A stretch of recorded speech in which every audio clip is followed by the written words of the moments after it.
Everyone. If I can turn my mic on. I'd like to welcome everyone to the special meeting of the Forsyth County Board of Commissioners.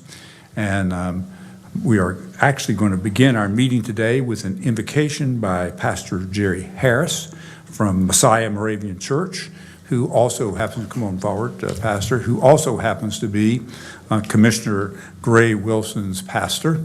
And this is a special day for him. And as soon as his prayer is finished, we'll have the Pledge of Allegiance led by Commissioner Gloria Wisenhunt. So I'd like to invite all who are able to please stand. Thank you.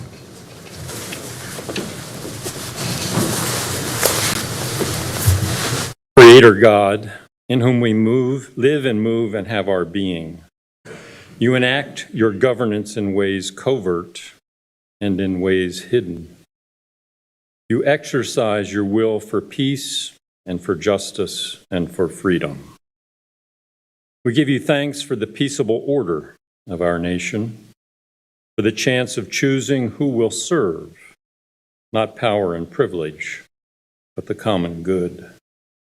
We pray now for new governance, that your will and purpose may prevail, that our leaders may have a sense of justice and goodness, that we as citizens may care more about the public face of your purpose.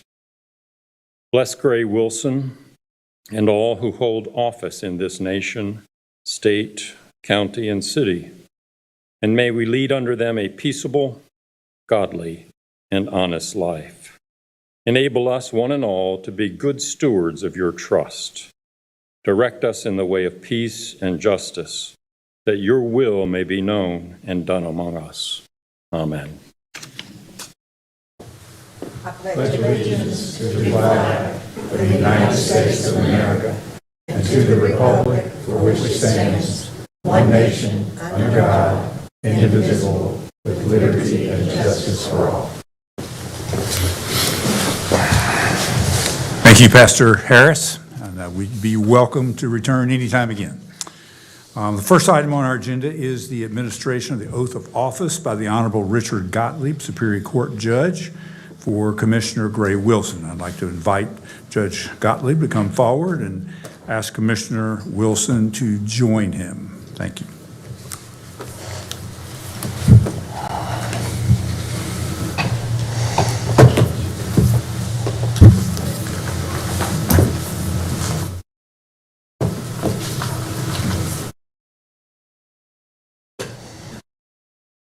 Commissioner, if you are prepared to take your oath, please place your left hand on the Bible in front of you and raise your right hand. After you do a little dance. If you agree to and assent to your oath, the appropriate time, if you will say, I do. Do you, Gray Wilson, solemnly swear that you will support and maintain the Constitution and laws of the United States and the Constitution and laws of North Carolina, not inconsistent therewith, and that you will faithfully discharge the duties of your office as County Commissioner of Forsyth County, so help you God? I do.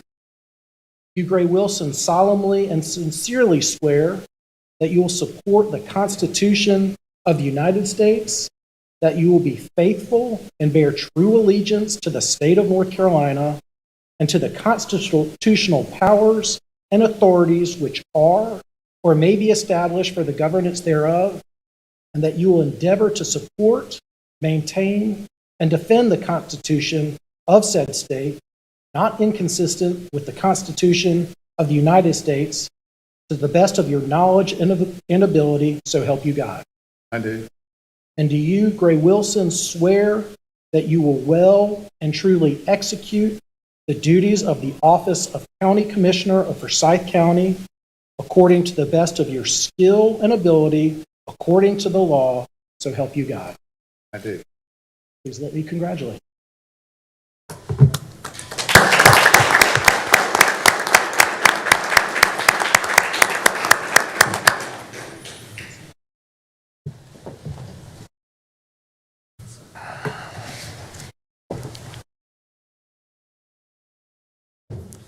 Thank you, Judge. You're welcome back anytime.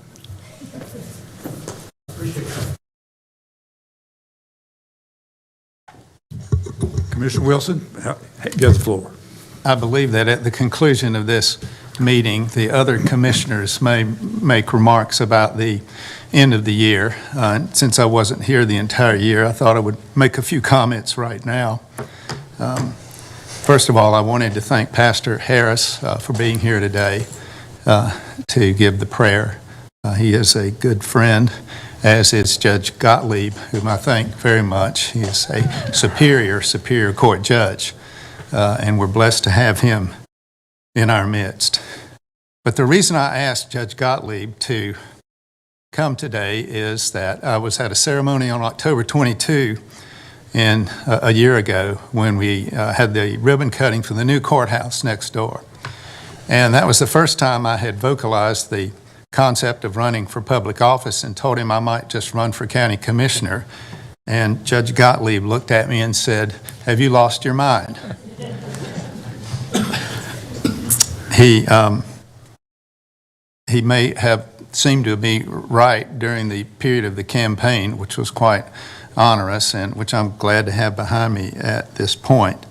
But I could not have done it without the support of family and friends, many of whom are here today. My wife Cheryl, my daughter Haley, Rick Lee is the sign man in the back there. If you wonder how they got signs with my name on it in some of these odd places, you'll need to consult with him. Richard Bennett, campaign manager, Lee Salisbury, and I'm probably missing one or two others, but I'm deeply indebted to them for helping us to run a campaign in which I think we probably made about every mistake possible and still managed to squeeze by. This is the second time this year that I have been sworn in separate and apart from the other members of the commission. Some would say that was coincidence. Others might suggest that it was a metaphor. I'll leave it up to you to decide which is accurate in that regard. But while I did not enjoy some aspects of the campaign, I will say that since I was either going to be the shortest serving commissioner or one that might have another opportunity for 4 years, I did find that in meeting and greeting and working with the other members of this commission, how gracious they have been and how helpful and kind. And in no way was that any less the case with the staff who supports this county. We're very fortunate to have them on board as well. I won't try to name all of them at this time, but it has certainly been refreshing and welcome to see that there is collegiality and that a commission like this can work together and reason and try to make intelligent, rational decisions for the betterment of our community. There's an office in the back, a very nice office that has been available for me since July, but I didn't move in. There's nothing in there. There's nothing hanging on the walls because I didn't want to have the experience of having to move out later this year. So I think at this time I will do two things. One, I will move into that office appropriately, and two, I will conclude my remarks and thank all of you who came to join me here for this August assembly. Thank you, Commissioner Wilson. We are pleased to have you join us on a 4-year basis now instead of 6 months, so thank you. We do have a few items on this special meeting agenda that really have to do with our kind of operations as a commission. And the first item is actually a resolution adopting the Board of Commissioners 2025 meeting schedule. And we actually have had two options presented. The first is basically continuing in the same form that we do now. And the second is the same number of meeting times, but they're rearranged. It basically would have a briefing on a Monday and an action regular meeting on Thursday, and then skip a week and then have a briefing on a Monday, an action meeting on Thursday, and skip a week and go that way. So you're putting basically the briefing and the regular meeting in the same week. It does afford an opportunity for an evening meeting that would occur at the end of each quarter on the appropriate Thursday. So if the last Thursday of that we would be meeting could actually end up being the third or fourth Thursday, there would be an evening meeting. And we haven't talked about a time if we went in that route, but it would probably be something early, like 5:30 or 6. So that is the second proposal. And there has been some general discussion of these ideas, and I know that we've had the current meeting schedule for many, many years, and the kind of the rhythm of the commission has been built around that. But we have talked about the idea of maybe an experimentation for a period of time if the second option were to be selected. So with that, I've introduced the topic. I'll stop talking and see if there can be a motion for one or the other. Make a motion for the second option. To actually change, to have something different. Oh, and Commissioner McDaniel. Are you saying that it's the option 2, right? Okay, I second. Okay, we have a motion by Vice Chair Wizenhut. We have a second by Commissioner McDaniel. Discussion. Okay.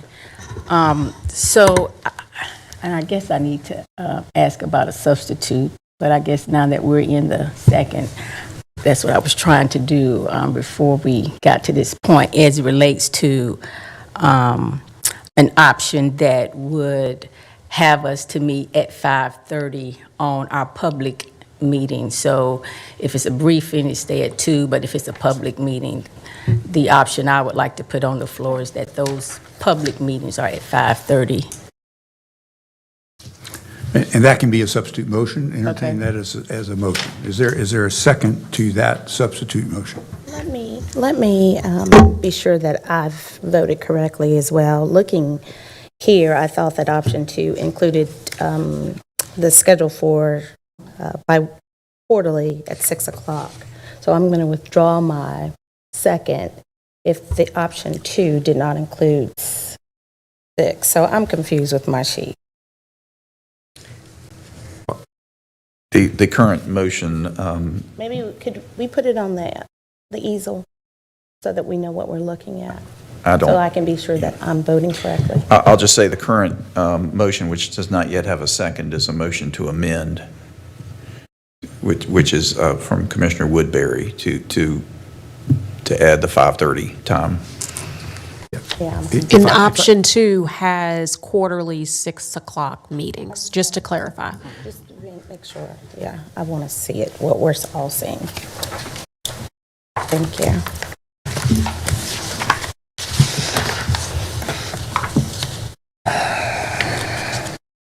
Okay. And I won't withdraw my second. Meeting at March, Okay. May, September, and December. All right, thank you. All right, is there a second for the substitute motion? I'd like to discuss the substitute motion. Well, I guess We have to. We should have a second the before we discussion. discuss it. Not hearing a second, we can return to the discussion of the first motion. I'd like to, I support this motion. I would prefer to have it incorporate, instead of one evening meeting a quarter, one evening meeting a month, in order to give us the opportunity to focus on scheduling zoning cases for a time that more of the potentially interested public could be present. If it would be more persuasive to my colleagues for my amendment, I would offer it as an experiment for the first quarter of the year. So that would involve monthly, the second voting meeting each month, being at 6 in the evening, on an experimental basis for the first 3 months. Let's see if we get more public participation. And if that concept proves itself, then we would have the opportunity to reschedule that second evening meeting a month for the remainder of the calendar year. So that's my motion. So is there a second to that, to Commissioner Bessie's substitute motion? Second. You got a second? Got a second by Commissioner McDaniel. Any discussion of that motion? What I will say as it relates to issues I found with the option 2 schedule is I think that it's going to be confusing to some degree with citizens because instead of meetings being essentially always on one day on Thursdays, now it seems that it's a Monday and Thursday alternate, then you skip a week, then back to a Monday and Thursday. I think that it also continues to create an issue with a majority of our citizens as it relates to those who work, because the meetings still are at 2 o'clock. Now there are 2 days at 2 o'clock instead of just the one day at 2 o'clock. So I know as a working citizen here in Forsyth County, that's definitely going to become, problematic for me, and I'm sure any other working folk that would have liked to come to our meetings, whether it's a briefing or a meeting. Chairman, if I may, Madam Manager, could you share with us the communication that's used throughout the system and through community about our meetings, please? Thank you, Commissioner McDaniel. So we posted on our website, our social media. Certainly, if our meeting schedule changes, we have a communications department. So we will blast that out to all the media networks and, our newsletter, just all various communications to make sure that everybody is aware. Yeah, so I guess I asked that because I know that our community needs a little bit of help. And I was just thinking through that maybe if this passes today, we could utilize the Journal and the Chronicle and all other avenues to communicate to them other than what we're already using. Oh, absolutely. I mean, that's what I was trying to say. If we change the meeting schedule, we would do all of that. And we also have a standing ad, I think it's once a month in the Journal and the Chronicle as well. And so this would be one of those things that's highlighted. And of course, we would send out a media release. Okay, that sounds fair. Thank you. Additional discussion. Just one additional item. I think that Commissioner Woodbury raises a valid challenge. My response to that would be that we have relatively little public participation at the meetings as they are currently scheduled. The people who can come at 2 o'clock on Thursdays typically have enough flexibility in their schedule and are following our meeting schedule with enough regularity that they will quickly learn of the change and be able to adjust accordingly. What my suggested substitute motion tries to accomplish is to expand the participation in those meetings that are most meaningful to more citizens, and that is ones that could impact the uses in their neighborhoods or in their communities nearby. We would also have the opportunity to hold our annual budget hearing, for example, in coordination with one of those second Thursday evening meetings. The briefings, we're not taking the votes at. So voting meetings that impact the citizens will have more opportunities for more members of the public to participate.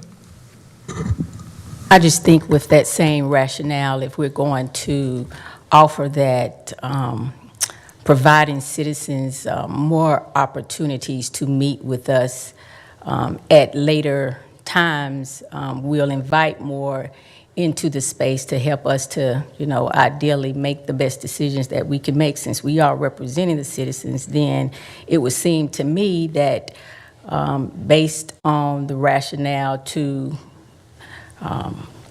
schedule our meetings, some of them at 6 o'clock for the reason of getting more participation, why not do it as much as we can, ideally, especially for all of our public meetings, when we know that then way more citizens would probably be available to come to 5:30 or 6 o'clock meetings. But I do appreciate Commissioner Bessie's thought to reasonably expand the opportunity. So I don't disagree with, that thought to provide more citizens, no matter what, schedule is chosen, the opportunity to meet because the time is being rescheduled such that more citizens can participate. Mr. Chairman, just a few thoughts. I've been a part of all kinds of meeting time and meeting dates, and I hadn't particularly agreed with all of them, but my vote wouldn't enough make the difference. So I've always had the flexibility, and the ones that I didn't agree with, I come to the meetings anyway, and whatever else I had pending, I did it when I could get it done. I know everybody don't have flexibility that I've had as far as meetings are concerned. I'm willing to, at first glance, I wasn't sure whether I even liked the idea of the option 2. I'm still not sure that I do, but if that one does, and the chairman, I don't think he specifically mentioned, but if that one is the one that's approved, 3-month trial, as I want to do, be all I'd want to do on it, and then review it and see where it is. And he does have the 1/4 meeting in the late evening, and that's okay. I understand the thoughts about the meetings where people, it's maybe easier for them to attend to it nights. When I first got here, that's what we did for quite a while, and then it kept on changing. The briefing meetings, we'd start at 3 o'clock in the evening, and I found that to be for myself, about the worst time. I tried to coordinate my work with that, and I'd decide, well, I'll work about 1:30 to 2 o'clock in the day, and then I'll get ready and I'll come on. Well, before 1:30, I was getting where I was kind of wanting to eat something. And then the 3 o'clock in the evening, but I did it anyway. So I'm going to support the option 2. Other discussion? Chairman, if I may, just to have clarification and what I've heard from Commissioner Linville, the trial period, what would that look like? 3 months. 3 months. And what are you looking to gather out of that? Is it attendance or? Just, well, it'll, the 3 months will be, well, I'm doing like some of the others may be doing. I'm looking at the 3-month period of time, see whether it's something that I want to continue to do or not. See, I think some others may have specific things in mind, so kind of have to look after yourself a little bit too, Yes, and I sir. try to do that Totally. once in a while. So, but 3 months, and anybody that wants to call for review it, then I'm okay. If it's something I want to review, then I'd like everybody to listen to it. And if somebody else wants to review, any of us should have the right to call for review of whether we would want to continue on with whatever we end up with today or not, But or of whatever course, the sir. change might be. All right, thank you. Okay. I have just one comment I wanted to make about the evening meetings. Personally, I can make evening meetings. I guess I feel like part of it has to do with whether we really will get any more participation, because there were evening meetings in the past, and I'm not so sure there was a difference in that.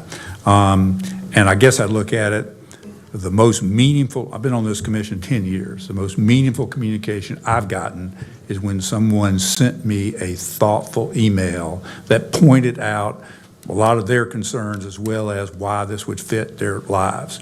In a 3-minute presentation here at the Commissioners, there are a few people who have been very effective in 3 minutes to communicate something. But generally speaking, I'd much rather read that, think about it, and I've been able to respond, and probably from a public feedback standpoint, that has helped me a lot. And when we get a lot of emails, among 100 on some particular issue, usually 75 are the exact same small thing, but there'll usually be 10 or 20 that are very good, and that's been helpful. So our meetings are streamed.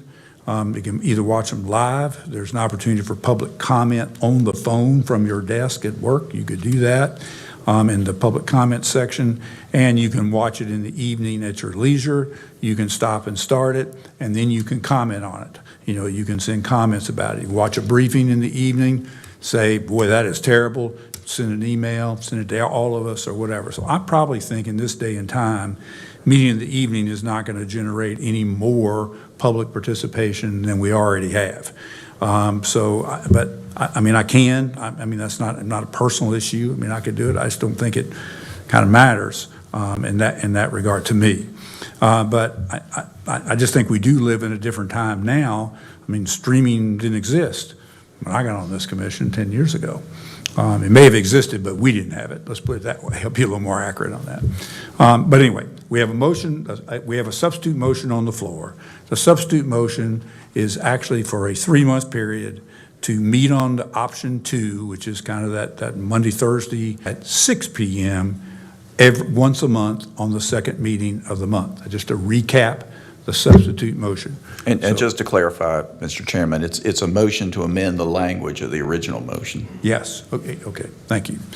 So all in favor of that particular motion to amend the language of the original motion, please raise your hand. We have 2. How many are opposed to that motion?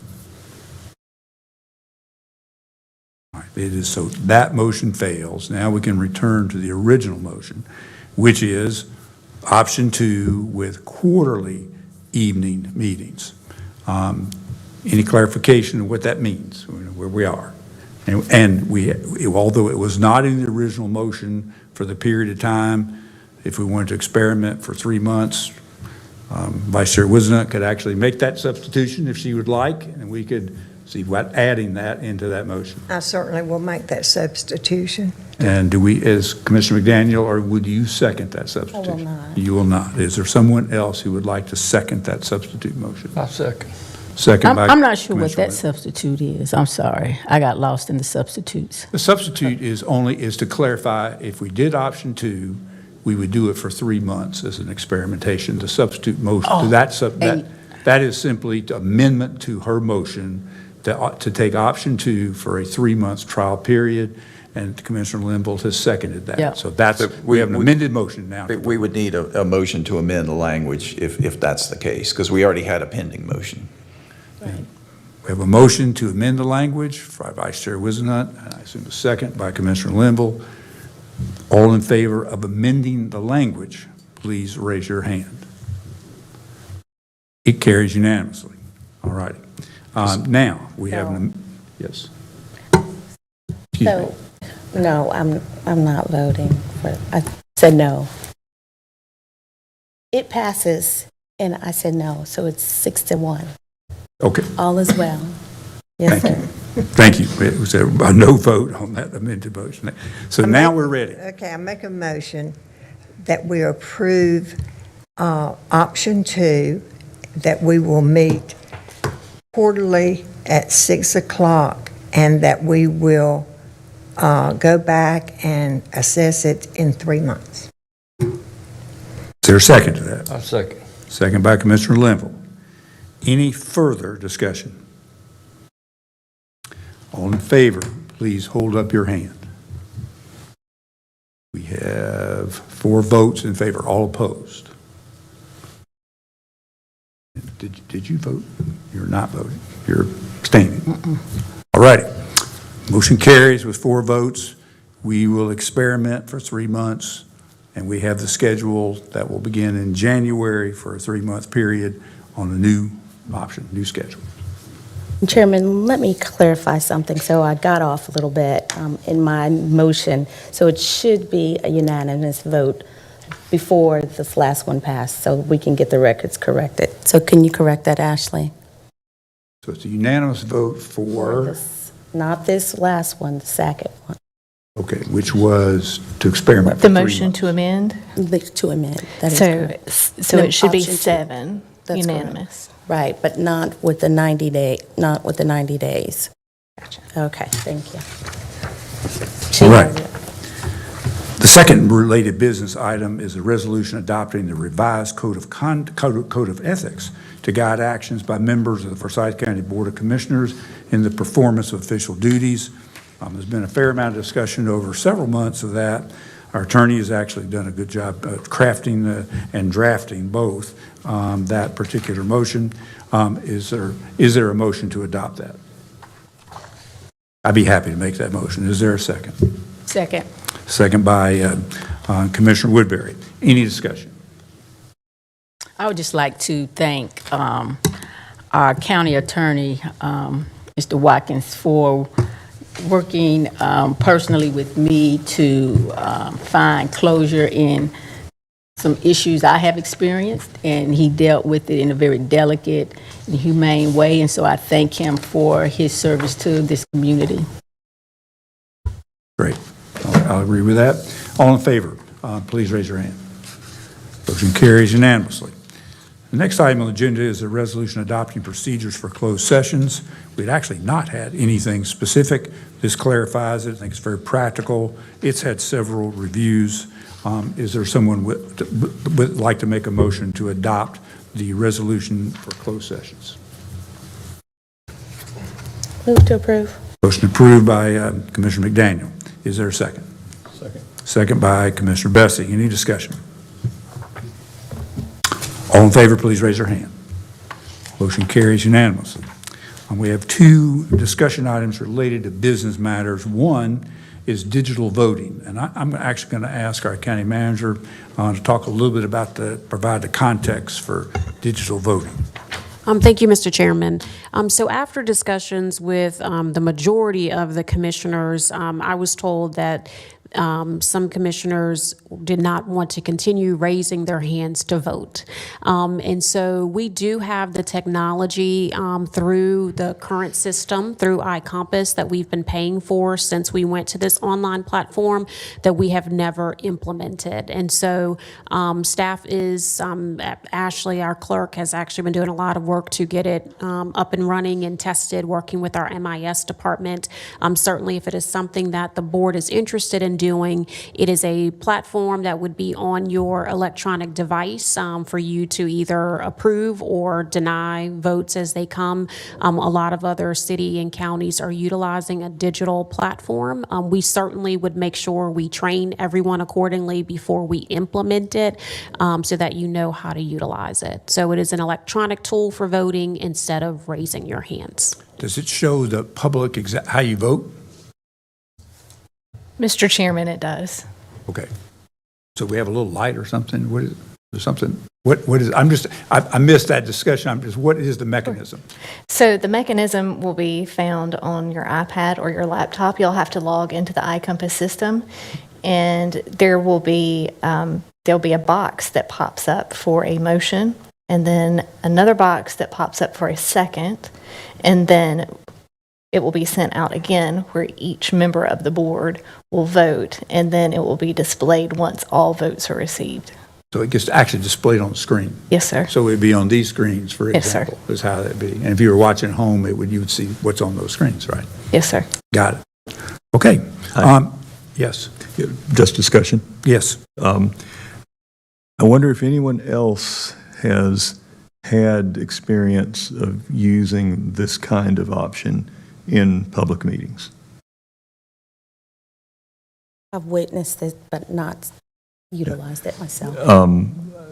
When I was serving on the Winston-Salem City Council, during that period, we implemented an electronic voting system. it regularly malfunctioned, and this was after, working out the text, and we would end up having to raise our hands a good half the time. I don't see anything wrong with the good-fashioned old, low-tech method of raising your hand, and would love to see us stick with that. It rarely malfunctions. Commissioner. Personally, I'm fine with raising my hand too, but I'll go along with the wishes of the commission on this, whatever you want to do. Commissioner Bessie, it can be a bit annoying. I guess I'm a little shorter than you are, so you can't always see my hand. But knowing that we're moving into technology, I think it's important to try to utilize the system that we're paying for, right? And I think that raising your hand may be a second option if that does fail. I don't think that we're like the city, and our county manager has that under control. I have faith in her. Thank you. Well, you certainly wouldn't want to be like the city. I'm just teasing. Raising the hand's okay with me. If the roll call or the just the by voice, as we'd always done. This just changed, and I'm not exactly sure why. It was sometime this year, and I can't remember precisely when it was, but I really didn't see the need to do that, but I'll do it either way, as far as raising a hand or you calling for the voice. And I don't believe this is broke, so I don't know whether there's a need to fix it. I know what can happen when you're trying to fix something that is not broke, though.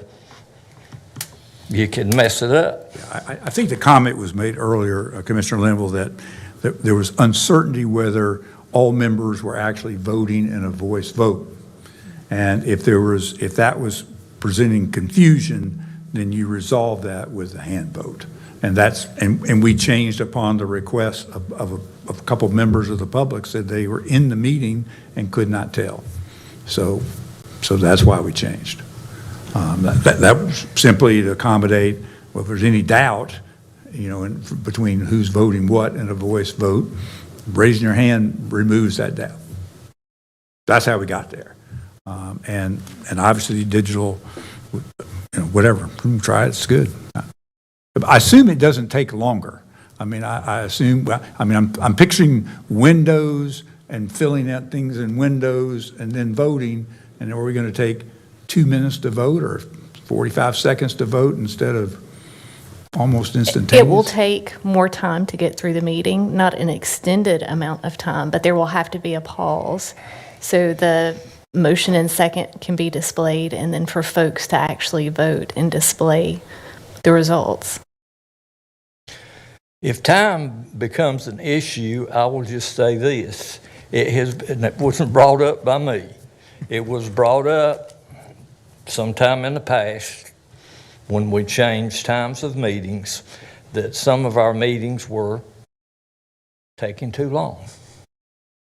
And so if they were taking too long, let's don't do anything like this. It makes what we're doing now longer. So. Yes, well, this is a discussion item. We've had several people voice an opinion. I think at the next voting meeting, we can have an opportunity to vote this up or down, so everybody can think about it, about your hands, and think about all these things, about whether we want to vote. And I'd like to offer, Chairman, also, I think that we could possibly, again, look at a probationary period. We all get training and see if it works, and if it works, it works. If it doesn't, it doesn't. Perfect. Well, we will consider that at the next meeting. Thank you. And the second discussion item, and we have had some discussion recently about remote participation for public hearings.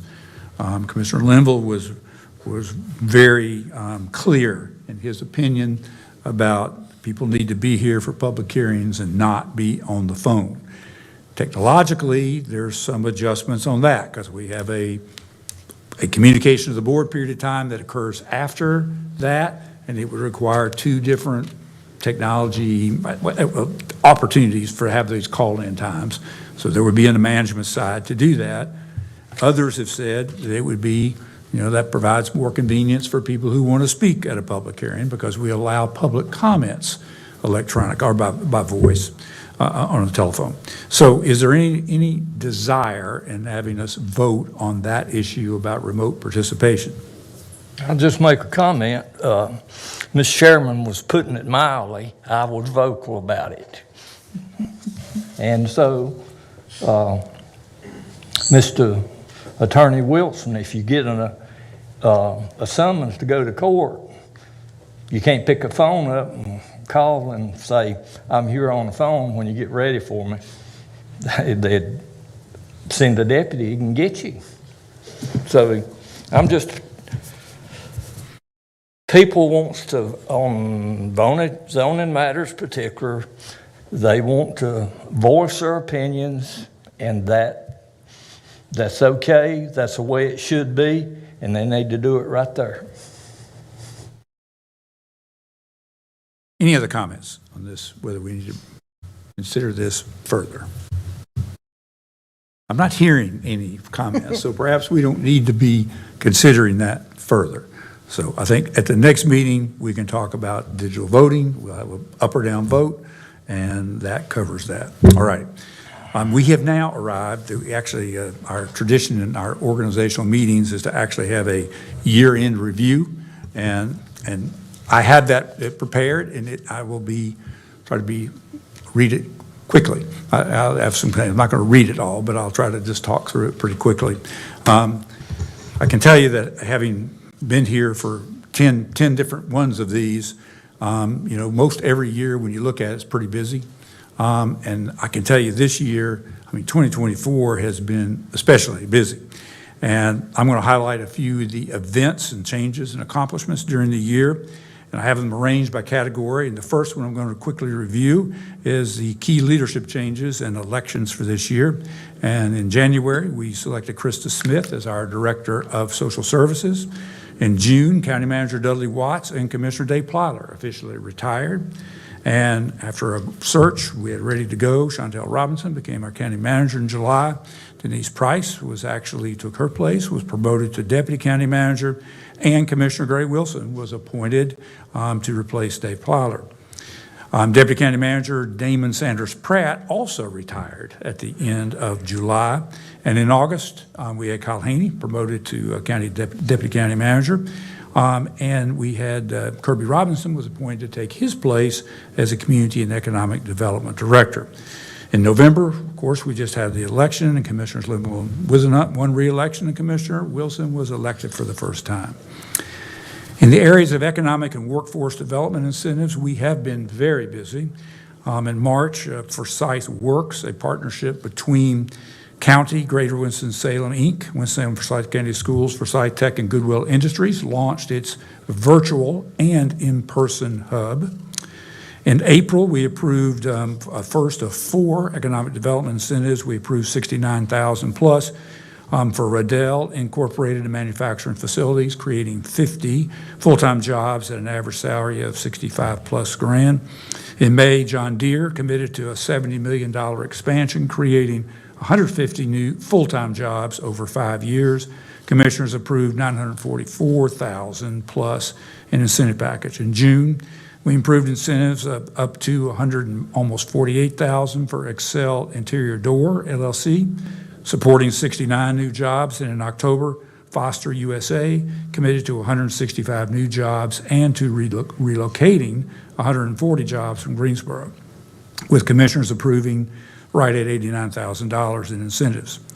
In October, the Board of Commissioners approved a contract with HDR Engineering of the Carolinas for site evaluation services to identify potential future employment centers in the county. As most of you know, Union Cross Business Park is completely full.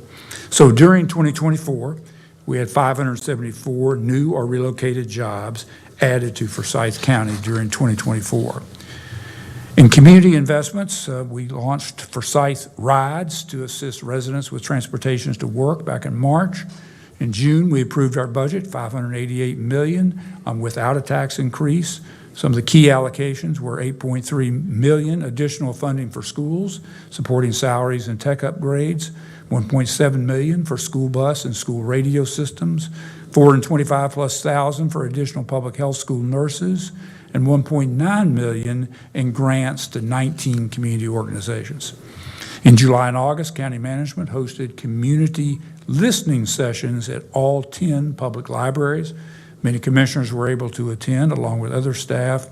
And we also, the county manager, new county manager, held 9 employee listening sessions.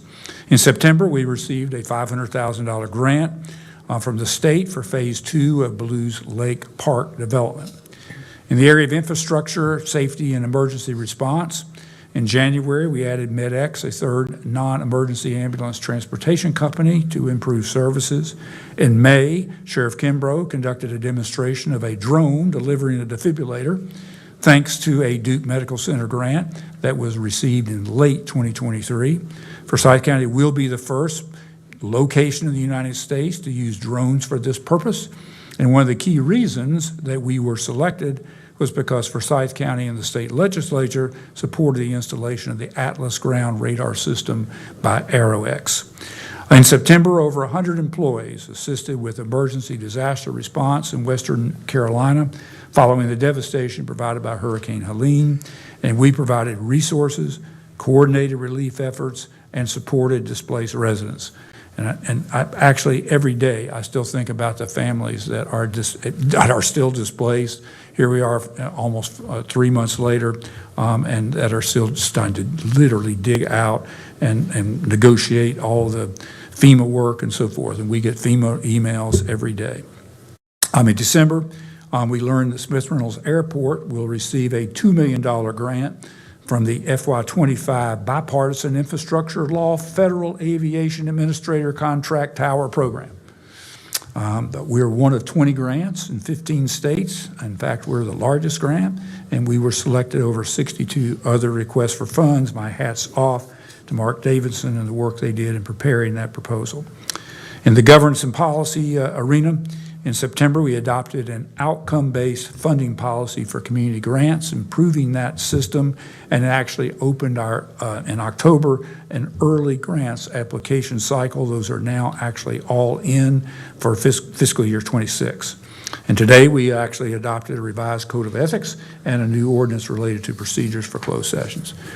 In the groundbreaking category, with construction, we have been, and ribbon cutting, we have been very busy. In February, the new Callidium Children's Museum, that's owned by the county, was opened, a huge project. In May, groundbreaking was held for Tanglewood Clubhouse that will be built on the former clubhouse site. In July, Humane Solutions opened at the Forsyth County Animal Shelter, which provides free spay and neuter options for animals under the care of the shelter. In August, groundbreaking was held for the Highland Avenue Park. And also in August, Forsyth County hosted the North Carolina Association of County Commissioners Conference at the Convention Center. Huge preparation on staff, and I think the city and the county did very well. City and the amenities hosted that conference extremely well. In October, groundbreaking was held for the Forsyth Agriculture Park. And although not fitting in the category, I did want to mention we're on our 4-year cycle of the Forsyth County Tax Office, completing the reevaluation of all property in Forsyth County. And in early 25, citizens actually will receive in mail more information than normal as a detailed explanation on how their current value of their property was determined and how to appeal that value. So without that, we have some time available for commissioners to make any comments they'd like to make. And actually, who would like to go first? There's no order. I will, but I certainly appreciate that review. There were some things that I had forgotten. Obviously, staff has been very busy, and our largest accomplishment this year was finding a new manager. We did a great job. I'm very pleased with our new manager, and I'm very pleased with her appointments to the deputy managers. Thank you all so much. You all hit the road running. We never missed a beat, so I appreciate you. Thank you, Chantel. I will not talk very long because I appreciate that Don shared everything with you, but I'd just like to say a thank you to all our staff, even staff that has to watch these meetings while they're working. We have a great staff in Forsyth County. I will say that Forsyth County is the envy of a lot of counties in North Carolina, and I know that's true because they tell me. And I'm so lucky to be able to serve our constituents and be here with the staff and watch you all work and do all the good things you do for our citizens. And I thank you so much, and I hope all of you have a great Christmas and a new year. We'll be here again next week, but I don't think we'll have an opportunity to say that next week, so I just want to make sure that you all know how much I appreciate you, and I thank you for what you do for our citizens. Well, I'll move along. First of all, I wanted to say ditto to Chairman and Vice Chair regarding the remarks. I think listening is the most important thing that the constituency wants to hear from us. They want to know that we're listening to them. And for almost 8 years, I've sat on this Board of Commissioners, and we've talked about our meeting schedules. And as of today, I'm very satisfied with the approval of the quarterly meetings, and I appreciate you. But my comments are more to the constituency. I'm encouraging those that are listening and those that are in the building. You've asked for this, and it's the expectation and encouragement from me that you plan accordingly. I need to see this building filled on those meeting schedules. You asked for this, and we would love to see you here. I'm wishing you all happy holidays, and thank you for the sentiments and allowing me to share.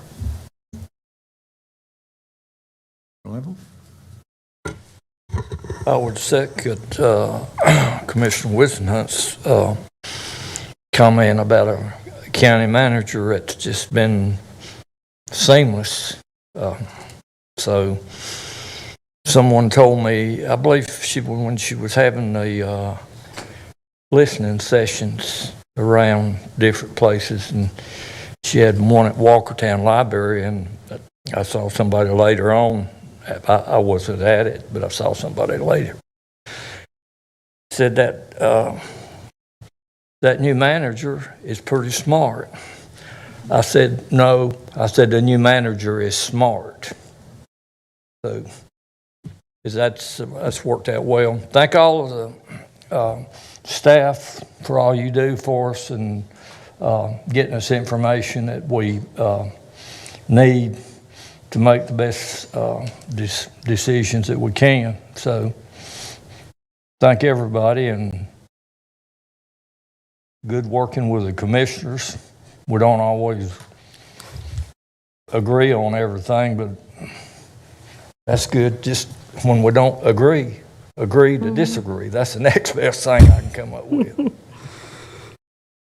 I would just like to say to the citizens after, I don't think we did this last year, at least I don't recall doing it, but after 2 years here on the Forsyth County Commission, I am just so very honored and thankful for this opportunity to serve you as an elected official who represents you. The power really lies in this form of government with the people. So any power that I have, it is yours. And just as Commissioner McDaniel alluded to, we are here to listen to you and try our best to represent your desire of how this county should operate. I will say with all authenticity, it has personally been a very challenging year for me, and I want the citizens to know that as a commissioner. But I know that sometimes there really is no progress without the struggle, and so I am committed to the progress for Forsyth County, and therefore I will endure whatever challenges, but with a smile, because I want you to know that, again, I am very appreciative of this opportunity. Lastly, I definitely want to thank all of the commissioners here in Forsyth County for their service. I want to thank, of course, the staff under the leadership of our county manager, Chantel Robinson. I definitely want to thank the sheriff and his team for their service as well. I know that they have gone beyond a call of duty this year with helping in Asheville with the unfortunate scenarios because of the hurricane. And then lastly, and I don't want to get her in trouble, but I just want to thank Vice Chair Wisenhunt for her motto as a good person and as a good elected official.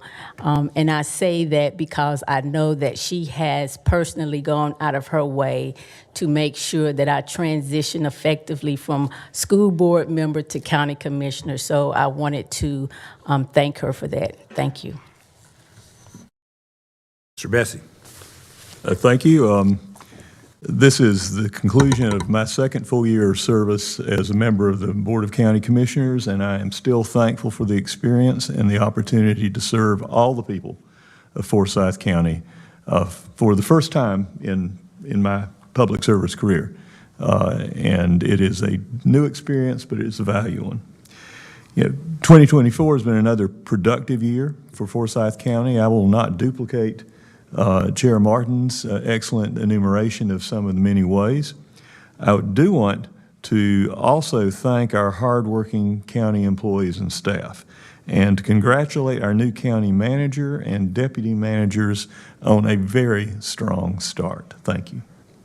I want to thank my colleagues on this commission for being a hardworking group who all understand that discussion, negotiation, and compromise are parts of the essence of a working democracy, and for doing so in good humor with courtesy. I think that that's behavior that certain other elected bodies could better emulate.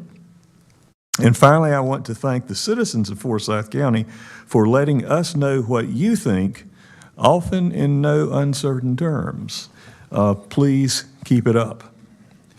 I anticipate that 2025 will be another challenging year, including providing adequate funding for our public education, especially our K-12 public schools, meeting the growing challenges of protecting public safety county-wise, and adopting and implementing a new comprehensive plan, Forward 2045, with all it includes with regard to good planning for economic, social, and environmental public health conditions.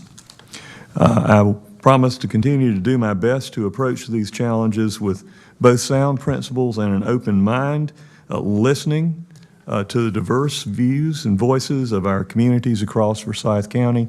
And again, thank you for the opportunity to serve. Good. Mr. Wilson, anything else from your original? Say. I think I would just add 4 comments. I would say Feliz Navidad, Joyeux Noel, Bon Natale, and Frohe Weihnachten. Thank you.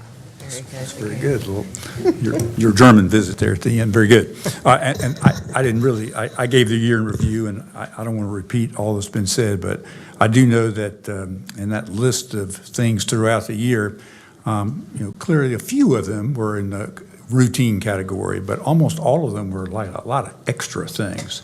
And that's from a staff standpoint, it's actually going above and beyond. It's like your regular work waits for you while you're doing all these extra things, and it ends up working after hours and working at other times. So I think it's been a Herculean effort to get through this year and all those accomplishments. And I certainly agree and have said many times, I think we had really excellent applicants for this job. We were very fortunate, had a lot of help from the County Commissioners Association with our process. They did a great job. And without a doubt, no question in my mind, we hired absolutely the best candidate. And Chantel Robinson has done an excellent job so far. A little worried she needs to pace herself a little bit so that she doesn't completely burn out, but she's a young woman, so maybe that's not an issue. And similarly, for Denise Price and Kyle Haney, They both, the same thing, have to pace themselves. But they're both also working hard with her. And then that's a lot of change for all the rest of the staff. And I think that our manager, Chantel Robinson, has certainly indicated she's willing to listen to anything, ideas that people have. And well, I have found in any large organization, there are ideas out there, and sometimes people are reluctant to share them.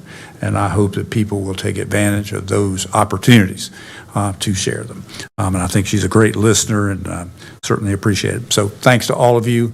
And again, I hope you all have a wonderful holiday. You're right, probably will be kind of covered up next week for our regular meeting. We've had a lot of work in December this year. So anyway, and certainly Chris Murphy, always appreciate his reports, and appreciate our attorney keeping us straight on, keeping me straight on particularly motions and so forth.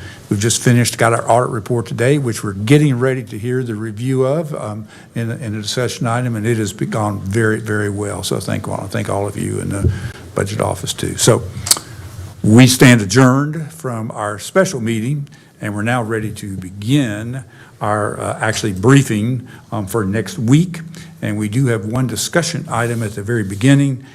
We will actually hear our FY24 audit presentation on time. And we have Daniel Gordy from Cherry Beckert, who's here, and I would like to invite him to come forward, and he can give us a quick overview. He just gave the audit committee that same overview just a few minutes ago.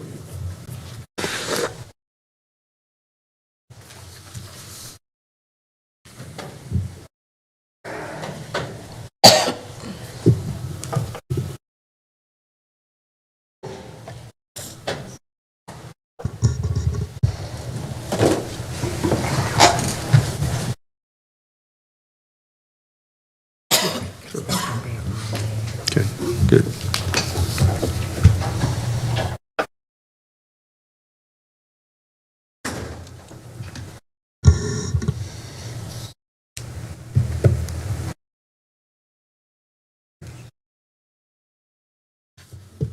Thank you for having me here today. As you alluded to, were able to speak earlier about this in more detail, so I will make this more brief and quickly go over things. But if anyone has any questions, please let me know. Skip right into just the results of the audit. So overall, we perform our audit in accordance with generally accepted auditing standards. We also perform our audit in accordance with government auditing standards. Those standards are what allows us to be able to opine on your financial statements and provide reasonable assurance that the financial statements are free from material misstatement. We provide an opinion on your financial statements, but we also provide an opinion on your federal and state awards. And so we look at compliance as it relates to those as well.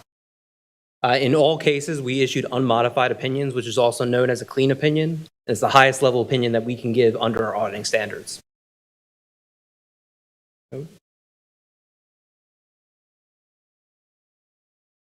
On the single audit being the federal and state grants that we audit, listed on the left here and then on the right is your federal and state programs. So we tested 9 programs this year for the county, and that was done on a rotational basis that we have to audit these large programs at least once every 3 years.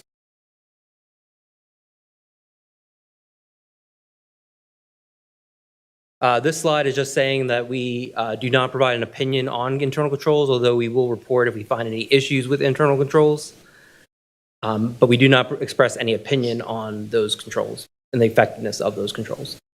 From a communication standpoint, if we find something that we deem to be a material weakness or a significant deficiency, so a material weakness being something that could be misstated incorrectly as a material balance or has been misstated, we need to make you aware of that.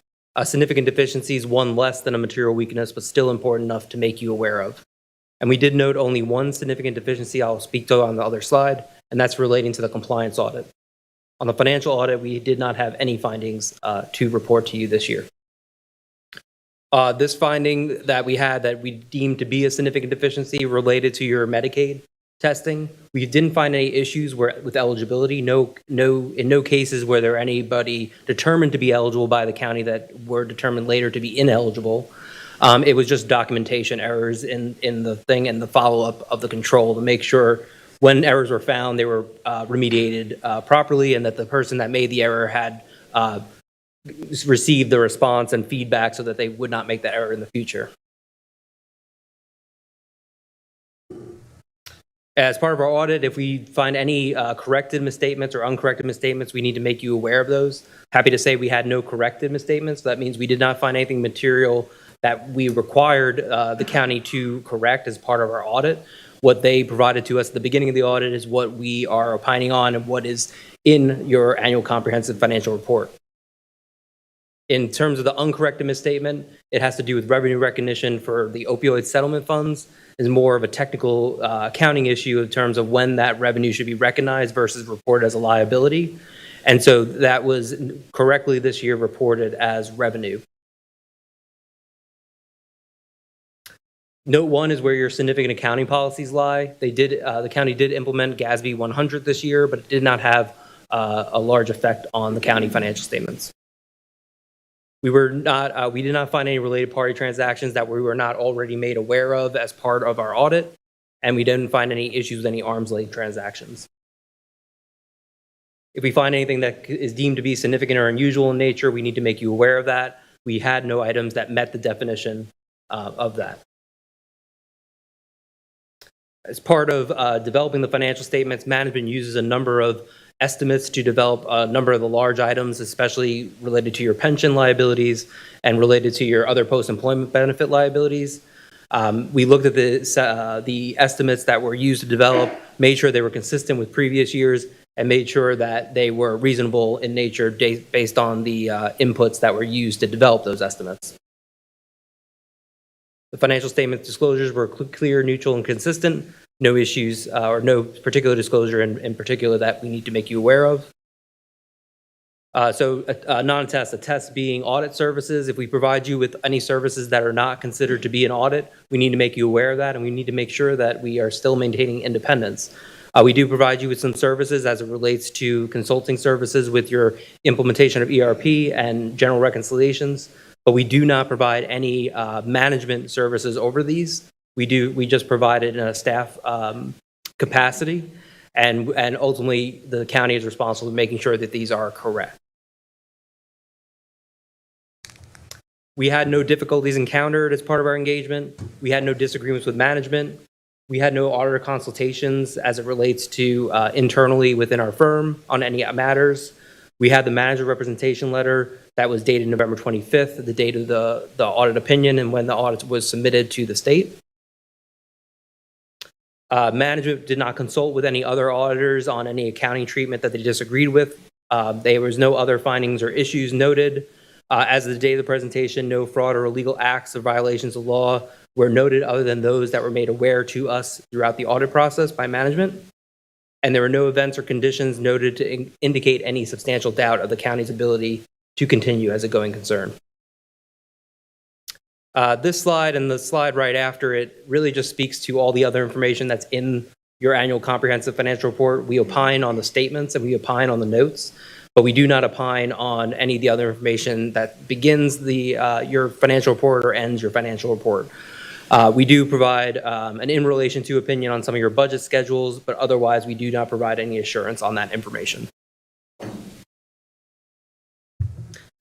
The GASB has a number of standards that will be implemented over the next couple of years, 101 and 102 being implemented next year, and 103, 104 being implemented 2 years from now. There will be limited impacts on some of these standards, mostly 101 and 103, but management will be looking at that, assessing it, and getting with us as they implement it to make sure it's being implemented correctly. One thing the Local Government Commission has us do every year is look at certain percentages and certain aspects of your financial statements to make sure you are financially healthy. One of those balances that they have us look at is your balance, your fund balance in a general fund to your expenditures. And so this threshold has to be greater than 16%. If you're used to seeing thresholds from management related to your unassigned balance, and that is a little bit lower than this, it's because this includes your committed and restricted balances that normally aren't counted at the county at your level when you're looking at fund balance that is available to be spent. But the Local Government Commission does include those balances, and so that's why it may look higher than you're used to seeing. You did not budget for more than you collected in taxes. You had a positive general fund balance, effective pre-audit process, making sure you are ensuring you have the budget to spend the money before you spend it. No late debt service payments or covenant issues, no statutory violations, and there's no, last year you had a letter that you had to reply to the local government commission. I'm happy to say there is no letter that needs to be applied. There was no findings that resulted in that being having to be done. And you did issue your audit within 5 months of year end on time. So I will open up if anyone has any questions. Any questions? Yes. Just one. The Medicaid control testing that you referenced, 11 cases identified that required subsequent corrections in NC Fast. The corrections weren't completed within the 20 days. Did you identify any particular pattern to the errors in terms of, consistently either finding resources in excess of eligibility or not doing so, just for example? Yeah, so in terms of resources being the big one, we did not find any of that because everyone was still determined to be eligible. But I don't remember right now off the top of the head what exactly was the thing. I know there was a couple in terms of Register of Deeds reviews, making sure that the system is run and verify that they don't have certain assets over the threshold that would require them. In the end, they ran those cases and found that nothing was an issue, but you could have run into an issue if someone doesn't do that on time, that there was a balance that would have made them ineligible. I would have to get back with you exactly if there was an exact pattern, but I think it was kind of different things from different caseworkers that we saw. And thank you. The reason I asked was to help us identify going forward if there was anything we needed to let the community know they were not getting certified eligible for Medicaid when they were actually eligible, or vice versa. So thank you. Other questions? Thank you very much for making your report today. Okay, thank you very much. Thank you for your time. Doherty, good, thank you. Good. I've had a request that we take a quick 5-minute recess after a fairly long period of time because we got a fairly long briefing. So we'll do 5 minutes, be back in, let's make it 20 after.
get back started. I know Commissioner Bessie will be back momentarily, so I think Madam County Manager, I think we're ready to get started.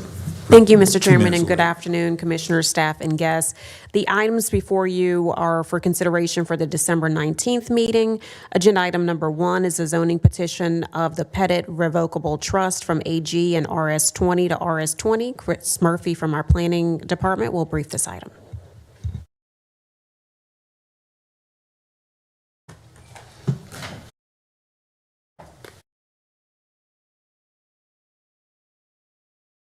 When you can't read.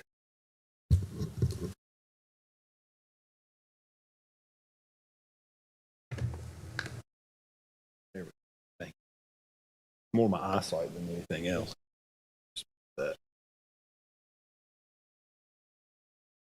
Thank you. Sorry for the delay. Good afternoon. This is the fifth time that I've stood up in front on this, so I'm not going to give a very detailed briefing. I know that there were a couple of questions, but I will just, this is a request to go from LI to RS20, which would essentially double the number of units allowed by right, but it is a general use request. Subject property again, GMA 3, located near the county line down 109 Thomasville Road. This is the subject property highlighted in yellow. Again, you did have the public hearing on this several weeks ago and was continued to the December 19th meeting. The public hearing was closed. Again, it's a general use request. Some of the questions that have emerged over the course of time dealt with whether or not NCDOT could require any off-site improvements under this general use request, and the answer to that was no.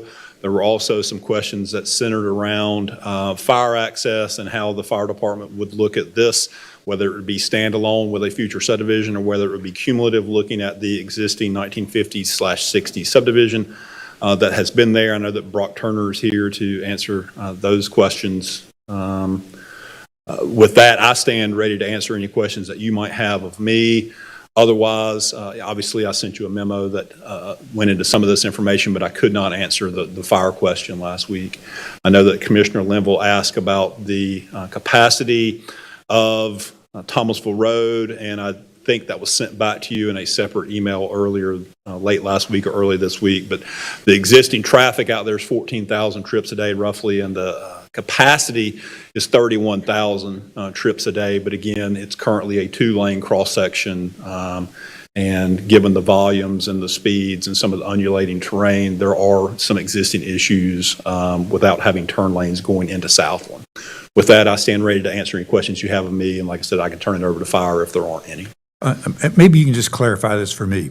I suspect, I think all of us have had a little trouble with the traffic issues and the fact that under this general use request, we really can't, get any sort of guidance or requirements. But if this petition were resubmitted as a special use with a site plan, then we would get that information, would we not? Correct. You would get that information because there would be a site plan for the respective DOTs to take a look at, even though it's an NCDOT street. Winston-Salem DOT does look at it because they are part of the MPO. So again, you would get a couple DOTs looking at it. And as having a site plan, it allows for a review, and it allows for the planning board and then the elected body to have conditions of approval if there are things that could help address concerns.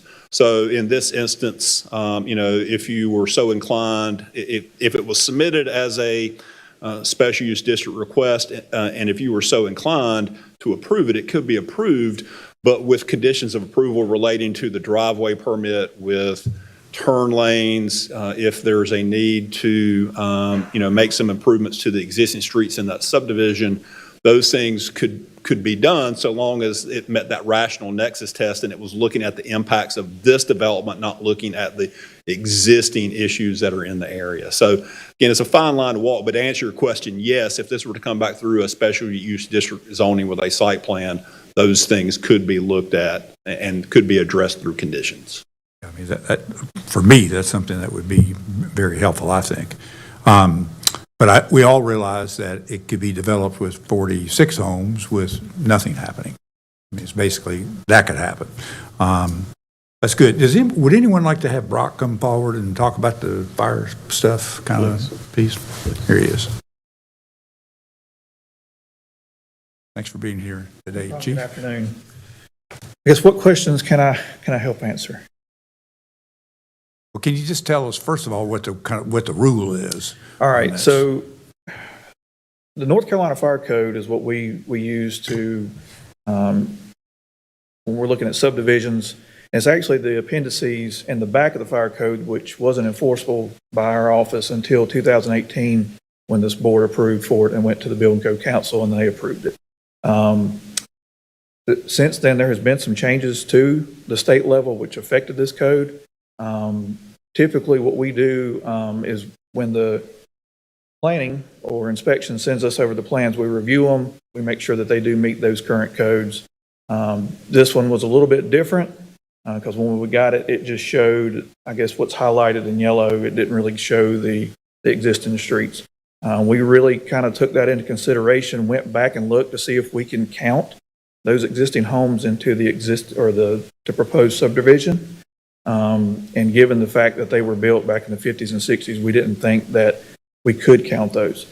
Actually, Friday I emailed the Chief Fire Code Consultant in Raleigh at the North Carolina State Fire Marshal's office, just saying, here's what we got.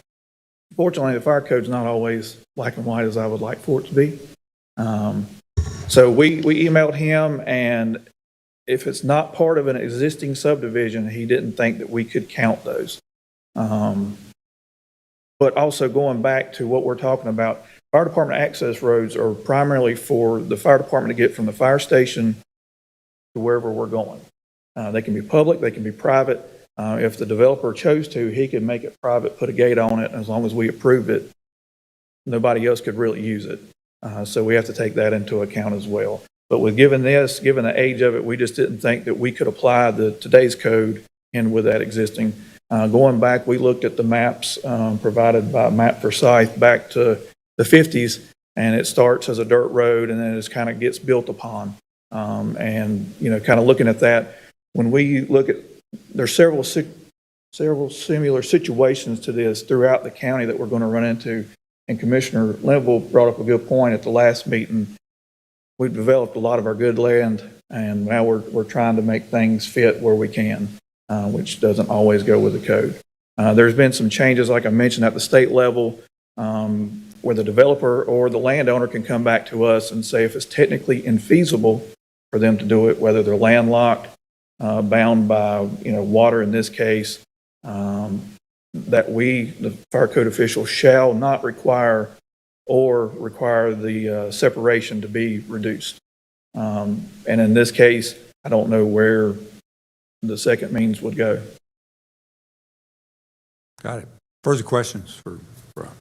Just to make sure I'm clear in my understanding, you can't do it under the current circumstances, but if a developer were to come in with a proposal to put the total number of proposed unit density with a single entrance and exit, would that be approved?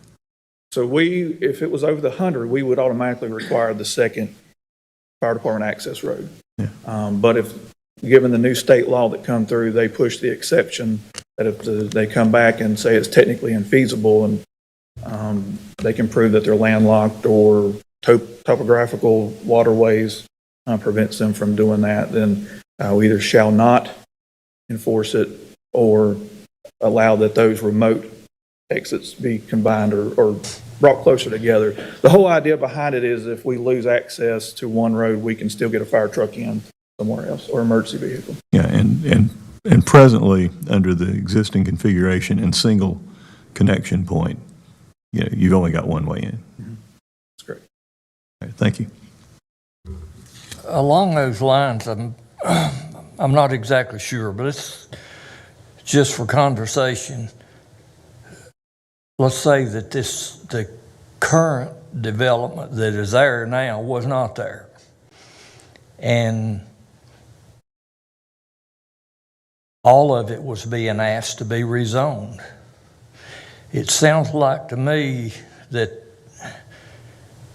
the way that would be and the way this is, that the technical part of it is different of how you look at it. Yes, sir. You still got to, and what my conclusion is, if what I said first was the case, you'd have a certain amount of houses and vehicles. And in the way this situation is,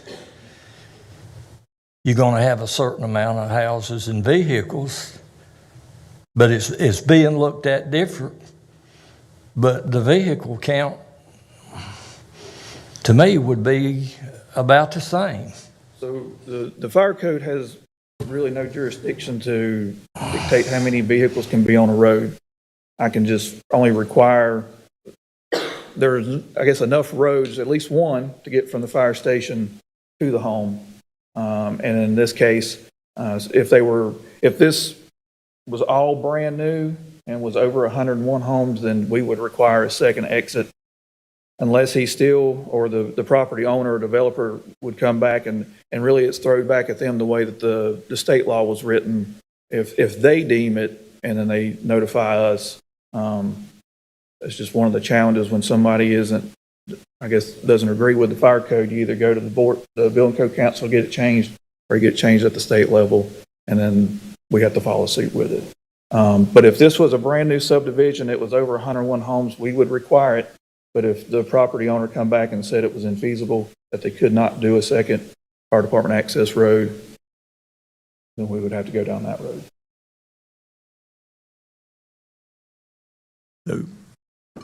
So was this a mandate by the state council or by the state legislature? State legislator. So under the state legislature's latest mandate, a developer could say, I've only got access to one point, and they could put in 1,000 homes and there'd only be one fire truck entrance. Yeah, so in 2021 or 2018, when this code went into effect, it was very more black and white. It was, any houses over 30 would require a second fire department access road. Somebody approached, I guess, and went to the state level, changed it from 30 to 100, and then they also added in the exception at the bottom to the remoteness. And in there, that's where they actually, before then, we actually had a section in the code where we, as a fire code official, could require it. But when they added it specifically to the 1 and 2 family residential developments, that's where it kicks in. And that it was written at the state level by them, so. Other questions for Brock? Thank you for being here. Thank you. And any other questions for Chris on this particular matter, this particular item? Okay. Agenda item number 2 is Mr. Murphy's as well. It's a public hearing on an ordinance amending chapters 3 and 10 of the UDO.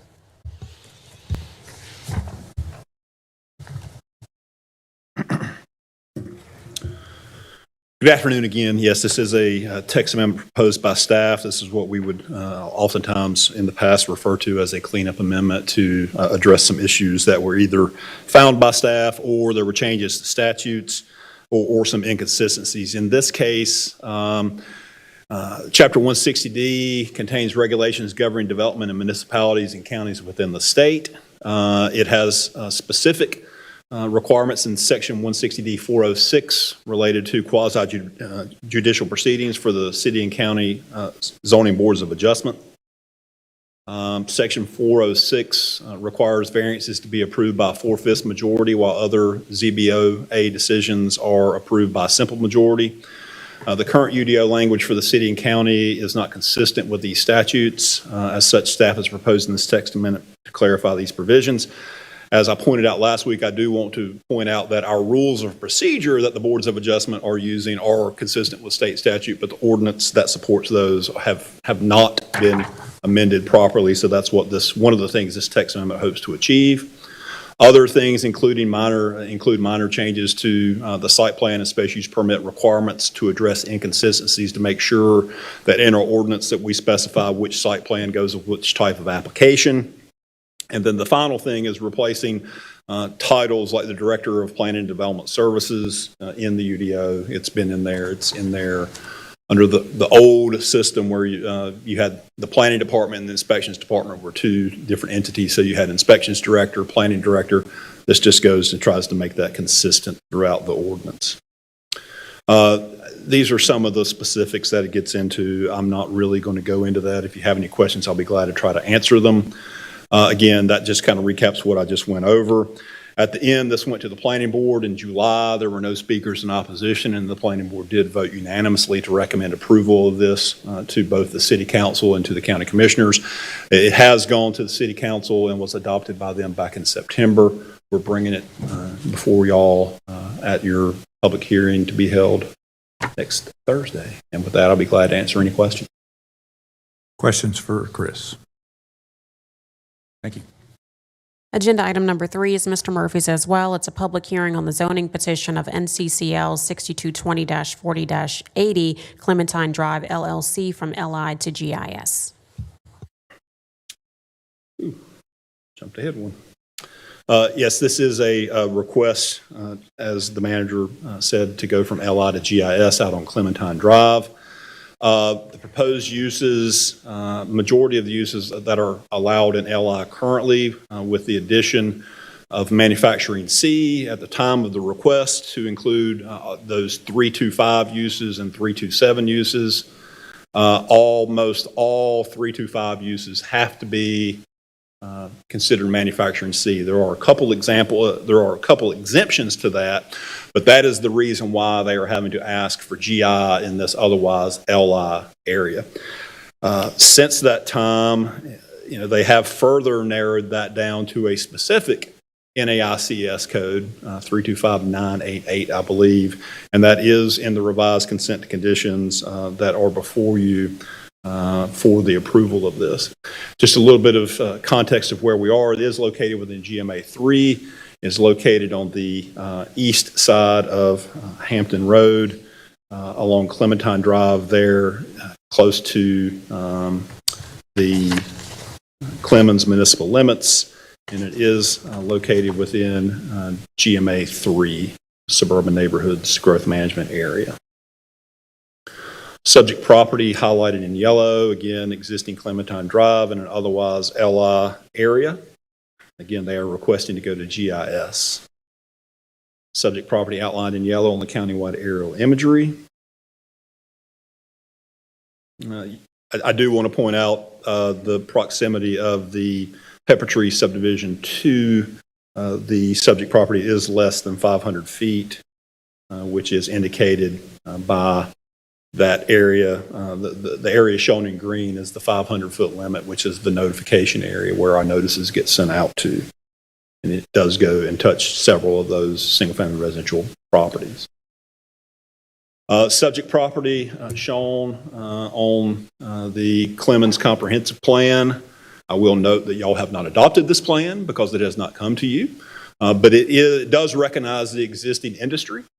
And I can assure you that as we move forward with our next set of area plans, following the hopeful adoption of Forward 2045, we are not going to have any areas surrounding our small towns that do not have recommendations for land use that haven't come to this board. So that's one of the issues that we do have around some of our towns, is that we have areas that you have not approved a land use plan for.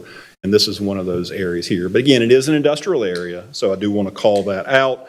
But again, they are requesting to go to a more intense industrial classification than what the current classification is. Just some images on site. This is looking along Clementine Drive. The subject property is to the left. This is looking at the subject property where the accessory container unit will be placed, at least by the site plan that we have currently. I think there has been some communication through an email that they perhaps could put that accessory container inside the building, but that would still be manufacturing C use. They would just have everything inside an enclosed structure. This is looking north from the subject property across Clementine. The subject property is in the foreground. This is looking southwest at the intersection of Clementine Drive and Hampton Road, considerably to the west from the subject property, but that does show the zoning sign there along Hampton Road. This area does show on the site plan the modification that they are proposing as part of this. Again, keep in mind, these are existing buildings. This is a GIS request with a site plan, but this is the area where they are proposing to do an outdoor storage container within an enclosed area that would be fenced and screened from view. And that's where they would be keeping some of those chemicals that they would utilize for the process on site. And again, through the information that we were finally able to get at the planning board meeting and from the information that the attorney has, I believe, sent to the commissioners or has been forwarded to the commissioners, it is the use would be for concrete additives that is added to concrete for various purposes. So that is the end user. Again, this is a picture of the screening. While this request would facilitate new industrial activity within an existing business park, the request is inconsistent with Legacy 2030 to minimize offsite impacts of potential high-intensity land uses. The proposed manufacturing C use could generate noise, odor, dust, vibration, or other offsite impacts on nearby residents. Approval of this request could lead to future requests for additional manufacturing C uses either on site or the nearby LI properties within the same business park. This was heard by the planning board at their November 14th, 2024 public hearing. There were two speakers that did speak in opposition and spoke about concerns related to potential impacts of noise, odors, dangerous chemicals, and other similar issues. The opposition was also concerned with this setting a precedent for other rezoning requests to GI. Following the public hearing, the planning board discussed the issues and recommended approval of the request with the modified use to specifically limit it to the NAICS code 325998. And with that, it was a 5-2 vote. So they did recommend approval to the commissioners at their meeting. And with that, I'll be glad to answer any questions, if I can. Let me ask a couple. One, there are two warehouses, two buildings that are in this request. Is the belief that the user is going to use both of those buildings or just one of them? Obviously, the rezoning would cover both of them. There is a provision in the ordinance that requires a GI rezoning to be a minimum of 5 acres. So that's why They had initially proposed just the one building, but whenever we were going through our analysis, we're like, you can't request this unless you bring in the other building. Again, they're both getting rezoned at the same time. If the rezoning is approved and the business does come there and they're successful, they could go into the other building, but I don't believe that is their intention to begin with. They had to have a minimum of 5 acres to request GI zoning. So essentially, because I can understand the concern, let's just assume it appears that this one seems to be fairly low impact inside, not odors, not a lot of the things. But clearly in that manufacturing C category and that GIS, you can have some really high impact, kind of issues that are way more disruptive to citizens and nearby folks living nearby. So if you end up going to that, I'm assuming that warehouse is limited to this same code. It would be limited also. Correct. So it would still have to, but I suspect, I don't know, is that just a particular chemical, that code, or is it a class of chemicals? It is actually the catch-all that catches a lot of things that aren't otherwise classified under the 325s. There's a catch-all, 325998 is the catch-all NAICS code. I can't tell you definitively what it is because I don't have it in front of me, but it clearly falls under that because it doesn't specifically fall into any of the other ones. So if this were approved, some other business could, at least the second warehouse and they could have something that was still consistent with that, whatever it is, 32559, whatever it is, they would still be consistent, and it could be a much more onerous or odor, producing or whatever, or more dangerous conceivably. Again, as you know, we would have to classify, if they were trying to do it, we'd have to classify it. It would have to fall into that category. In other words, 325, there are probably 100 different chemical uses in the 325 classification. But specifically what they have asked to do with this concrete additive falls under 325998. So to answer your question, yes, but only if it fell into this otherwise not classified category. Is it? So I'm sure there's a definition of that unclassified category. Is there a chance that Of course, our UDO is 800 pages. The NAICS book's 1,000 pages. And our ordinance typically refers to those kind of things in the use, in the definitions and those kind of things. It basically references the NAICS manual. We utilize that manual. I can certainly get you a copy of what 325998 is, but it's just like everything else. You've got to be a land use geek that would to get be, into this. if that's an up in the air issue, that would be an absolute showstopper for me. Mr. Chairman, if I may, that category would include some things such as pyrotechnics, matches, lighter fluids. It's a whole range of items that are included under that number. Pyrotechnics. It's interesting. That part is a very interesting piece. And the second thing, this is a simpler request, and you may not be able to answer it, but as a concrete additive, I'm assuming the customers of this company actually are concrete providers who actually, on a given order, may put this additive into a particular order. It's not that concrete trucks are going to come there and get this material. It's going to go to concrete mixer providers, and they add it to their whatever that particular order is. That's probably a more appropriate question for the land use attorney who will be at your meeting next Thursday, but that is my understanding of how it would work. In other words, if they're going to take a custom order for, whatever type of additive mixture that that the concrete company would want, and then they're going to get it shipped to them in a pint, quart, gallon, 55 gallon, whatever their order might be, it would go out to them, but the concrete trucks would not be coming there, correct? Right, that's what I figured. And it seemed like the truck traffic was listed at 7 or 8 trucks a day or something. It's fairly small, low volume. Correct. I did actually look up the company, just Googled a couple things. I actually asked the attorney sent us the information that got shared with everybody, which is a kind of a PowerPoint. I actually asked him where there were similar manufacturing like this, and he identified, he emailed back and said that in Phoenix and Trip City, Ohio, were 2 places that do the same thing. And so I actually looked up Trip City, Ohio, and they have a zoning department and a number, and I was going to call them and just ask them a general question about kind of their familiarity, because it seems to be a fairly smaller city, and just to find out what that impact is there.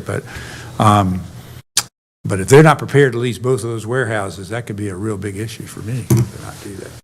Anyway, I'll stop. And other questions for Chris?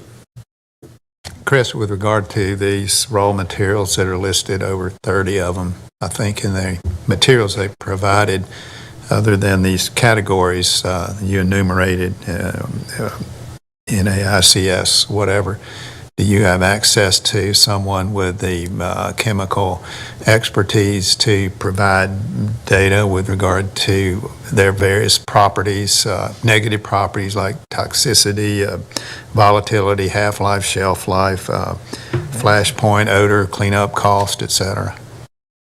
I think Brock may have a... I was going to say, we don't from the planning side, whenever they would come through permitting, whether, the county fire, city fire, they would get MTSD sheets and some of those kind of things that would provide them guidance, but I'll let you answer. I apologize. I don't know if I'm an expert, but I'll try. To answer your question, so what we would need to do is we would need the material safety data sheet from the business owner. We've been given chemical names before and tried to look that up and did not look up the proper one. So we want to make sure that they give us what they're specifically using and the quantities.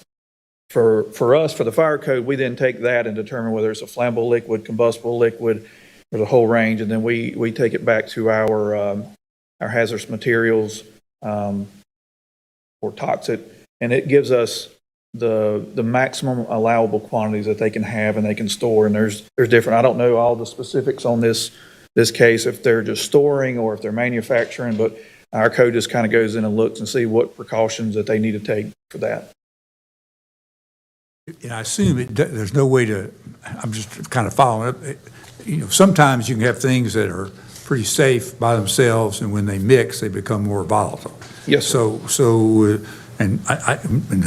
I imagine if I'm in their business, I'm not telling everybody how I mix my stuff, but I mean, there's some way to get at the. They're supposed to disclose all that to us. They do. And we kind of ask for the processes. I've been involved in some other cases where, it got pretty technical, but they're supposed to, so that we can make that decision, whether it's secondary containment, a special fire protection if it is. And it really just it depends on the class that it is. Some stuff is more hazardous than others, and some of it really isn't that bad. But we use that to determine how they have to store it, any special precautions, and any special fire protection. Got it. That's very helpful. Thank you. That's good. Thank you. Any other questions? Okay. Agenda item number 4 is a resolution approving legislative goals and submission of such goals to the North Carolina General Assembly. Our County Attorney Gordon Watkins will review this item.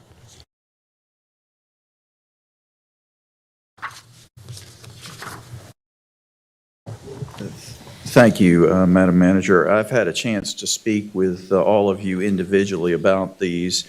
I'm happy to go over these in as much or as little detail as you'd like, but basically, as you know, the long session of the General Assembly will start in January, and we were asked by our lobbyists to come up with our top 3 capital projects that we would be interested in pursuing should there be any resources available.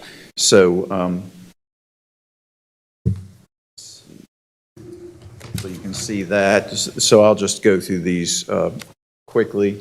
The first one is the Blues Lake Phase 2. As you know, we're imminently, any day now, we're going to be opening up the Blues Lake Park, which is a beautiful park, named after our esteemed former manager. And we've already received some funding for Phase 2, but this would be some more that would allow us to build it out with the property we have there.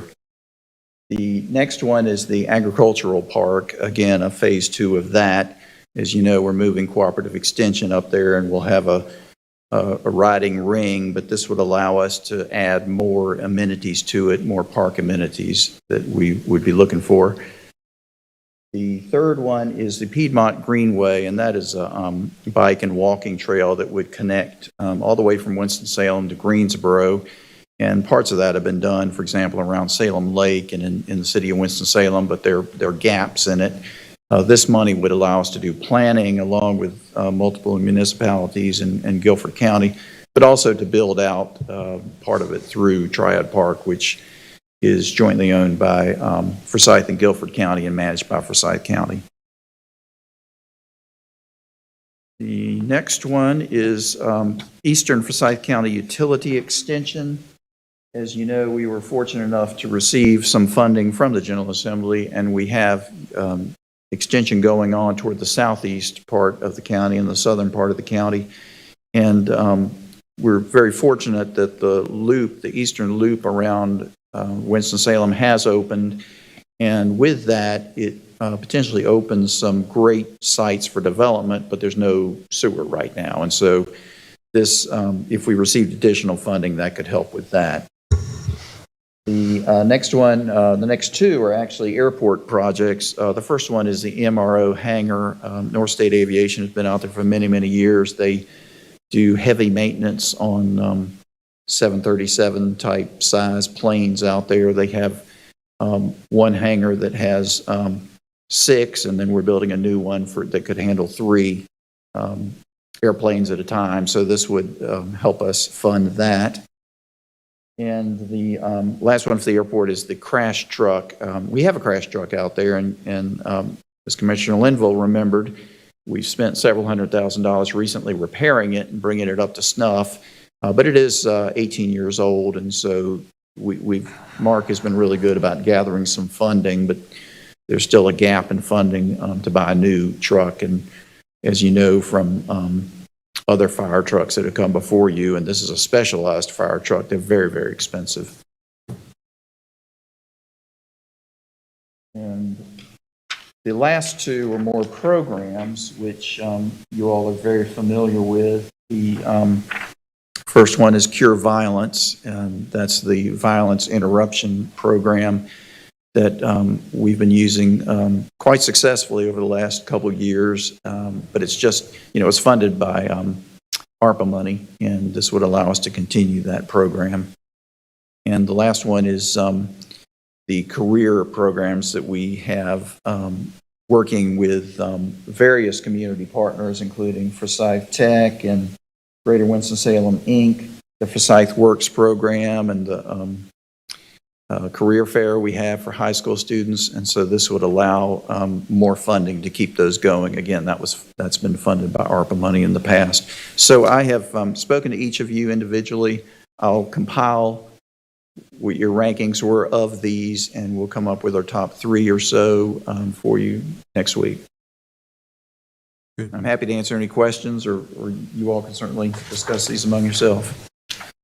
Thank you, Gordon. Any other questions for Gordon? Chairman, I don't have any questions for Gordon. However, I'd like some consideration from our Madam Manager, County Manager, Chantel, relative to if the City of Winston-Salem was still interested in partnering with some of these last two services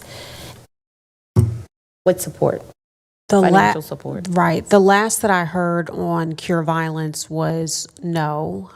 They wanted us to look at other dollars, federal dollars, state dollars. I was going to follow up with the manager. It was a really, really brief conversation. Obviously, he's trying to figure out his needs of his budget. So it's not a permanent no, but it was a soft no so far. And then I do not, Kyle Haney will have to answer the work. As far as I'm aware, the city has not put money into those workforce development efforts to begin with, and I'm not aware that they are putting any money in now. But don't they already participate with some of those organizations already participate with the city in terms of some of the work that they do, correct? I think they do participate somewhat with them, but specifically for the Forsyth Works or the Learn and Earn Apprenticeship Program, the county has funded those, not the city. So again, if we can just have some conversations with the city in terms of, many hands make the work light, right? So if we can get some consideration from the City of Winston-Salem, that would be helpful. I definitely will, because Cure Violence right now is a joint city-county program that we are each half funding, and so the hope would be that they could support half. I would agree. Thank you. Go ahead. Quick question for Gordon. You were handing us a staple document that included sort of the non-budgetary items on the priorities list. Could you email copies of that to us, please? Yes, I can certainly do that. I sent you one last week, but I'll send it again. And those are there's any number of legislative fixes that we can support. So I didn't ask you to vote on those, but I think there was universal support for those that were included. I'll go, if you sent it last week. I'll send it again. Thank you. And our plan on just the kind of statute changes was just to have a page and a book. So we're going to, once you all prioritize the capital, we'll create another pamphlet like we did last time. And for the just kind of statute law changes, we would have like a page that outlines those. So certainly if there's anything else you want to add in that regard, let us know. Could I say that last weekend I was at a meeting and Representative Zinger was there. And he said to me, there won't be very much funding going to other counties this year. We're going to focus solely on the western counties. So when I went through, I chose my 3 priorities, and I chose some of the smaller items. I thought they might have a better chance, and I think we should show respect to the western counties. And remember how much funding they're really going to need. And so I hope all of us will look at the number and the funding numbers, and maybe we'll get a little bit, but I don't want us to go in there expecting to get $35 million for one project. Thank you. Agenda item number 5 is approval of minutes for the meetings of December 2nd and December 5th. Madam Clerk, when will those go out? They will go out tomorrow. Okay, thank you. Agenda item number 6 is an amendment to the 2022 Blues Lake Park Capital Projects Ordinance to appropriate $137,754.02 in interest earnings related to funding received from the State Capital Infrastructure Fund. Our Budget Director, Kyle Wolf, will brief this item. Good afternoon, Commissioners. So as you'll recall, the county received $3 million from the State Capital Infrastructure Fund as part of the FY22 state budget for development of the Blues Lake Park. We've accrued some interest earnings of $137,754, and we need to appropriate those in order to account for them in our financial reporting back to the state. And so that's really what this item's doing. Questions for Kyle? Agenda item number 7 is Mr. Wolf's as well, is an amendment to the fiscal year 25 budget ordinance to appropriate $1 million from reserve fund balance for economic development projects previously approved by the Board of Commissioners. Right, so back in FY23, the Board of Commissioners amended the 2020 PAYGO CPO to allocate $1 million from an economic development reserve for 2 projects, $300,000 for the SG Atkins and $700,000 for hangar improvements at 3820 North Liberty Street.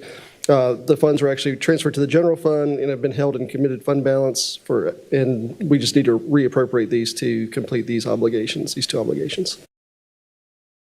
Questions? I do have a question. I was not on the commission at that time, so I'm wondering if I could see any work order or quotes for both of those projects. Because how did we get $300,000 for the kitchen redo and $700,000 for the hangar for the airport? I'm sure we can get you some information on this. Thank you. This is just moving money. That's correct. We're not getting. It's already been appropriated. That's correct. And if I may just confirm my understanding, so the 2020 PAYGO was based on the amount of funding that was available from the budget at that time. From the end of 2019. It is not recurring funding. Correct. It has been set aside for one-time capital use, and that's my understanding. Thank you. Mm-hmm. Agenda item number 8 is Mr. Wolf's as well. It's an amendment to the fiscal year 25 budget ordinance to appropriate fund balance to cover prior year encumbrances for fiscal year 24, and an amendment to the Emergency Telephone System Special Revenue Fund and the Law Enforcement Equitable Distribution Fund. And so every year when the annual budget is adopted, we include funds to cover prior year encumbrances, and for FY25, or in the FY25 adopted budget, we have $1,800,000 to cover FY24 encumbrances. Actual encumbrances for FY24 in the general fund were $4,662,325.75. And so Part A is appropriating $2.8 million of restricted fund balance to cover those obligations. Part B and Part C, we don't appropriate any kind of prior year encumbrance money in those funds. And so Part B is really appropriating $357,000 of restricted fund balance from the Emergency Telephone System Fund. And Part C is appropriating $75,093 of restricted fund balance from the Law Enforcement Equitable Distribution Fund to cover these prior year obligations. There is a list of those prior year obligations for each of those funds in your packet. I'm happy to try and answer any questions you have. Questions for Kyle? Thanks. Agenda item number 9 is an amendment to the 2022 County Capital Maintenance 2/3 Bonds Capital Projects Ordinance, and an amendment to the 2022 Winston-Salem Forsyth County Schools Capital Maintenance 2/3 Bonds Capital Projects Ordinance, and an amendment to the 2022 Forsyth Tech Community College. Good afternoon, Mr. Chairman and Commissioners. These items are amendments to the capital maintenance capital project ordinances for 2022. When we issued the bonds that fund these projects in 2023, we recorded the net of the bond premium and the underwriter's discount. What we need to do to properly properly amortize all of the bond premium is to record the gross bond premium and the gross cost of the underwriter's discount.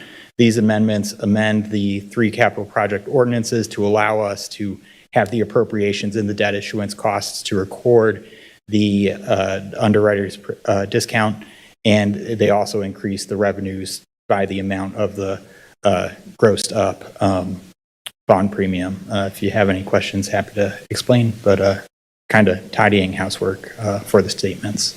Questions for Adam? Got it. Thank you. Thank you. Agenda item number 10 is an amendment to the 2023 Housing Grants Project Ordinance. Ashley Penley from our Community Economic Development Department will brief this item. Good afternoon. The item before you is a request to amend the 2023 Housing Grant Project Ordinance. The Forsyth County Community and Economic Development Department is currently administering the North Carolina Housing Finance Agency's Essential Single Family Rehabilitation Program for eligible homeowners that are in need of housing repairs. The initial funding allocation for this programming was $162,000. The department is allowed to request additional funds from the agency once that initial funding allocation has been committed to projects. So the department has completed 1 unit with an additional 2 units nearing construction completion. So therefore, committing those full $162,000 allocation. So in addition to those 3 units that I just mentioned, staff anticipates serving 2 more additional units with funds from that loan pool of the agencies. So to accommodate for that, for those additional 2 units, the staff is requesting that we increase the 2023 housing GPO. I did want to throw this on the screen if I could. So you'll notice that, hopefully you can see that okay. So you'll notice that there's a difference between what the proposal says in front of you. The proposal says $94,000. We actually discovered that the county is eligible for additional, for a higher amount of administrative funds to be reimbursed. So that calculation, I do apologize for the oversight, is actually $108,000 that we would be increasing this GPO by. So I guess it's good news in the long run that we can receive a higher amount of administrative reimbursement. So with the board's approval, we'll make this correction for you guys, and we would increase on both the revenue and the appropriations in equal amounts to account for that $108,000. Any questions? I'm glad we have more money. Can do more work. That's great. Discovery. I would agree, Chairman. Ashley, if you could tell me the units. Now, is that a building or is that people? Those are housing? actually houses. Houses. Yes, okay. single-family residential homes. How many of that? So we have 3 committed right now, which was that $162,000 initial allocation, and we're actually able to serve 2 more units, so a total of 5. Do you know where those are located? They're sporadic. So we have a couple in Kernersville right now. The 2 additional ones I know for sure are in Kernersville. All right. If you can just send me an email, I'd like to know where those are. Sure, yeah. Thank you. Happy to. Other questions? Thank you. Great, thank you. Agenda item number 11 is an amendment to the 2021 Justice Assistance Grant Project Ordinance. Randy Hunsucker from the Sheriff's Office will brief this item. Thanks, Chantel, Mr. Chairman and board members. Good afternoon. Real quickly, in 2021, the commissioners adopted a resolution and an ordinance for the 2021 JAG grant. And all planned expenditures for this grant were completed back in October 2023. In order to complete the closeout process, we need to appropriate interest earnings that have been realized. I'll be happy to answer any questions. Questions for Randy?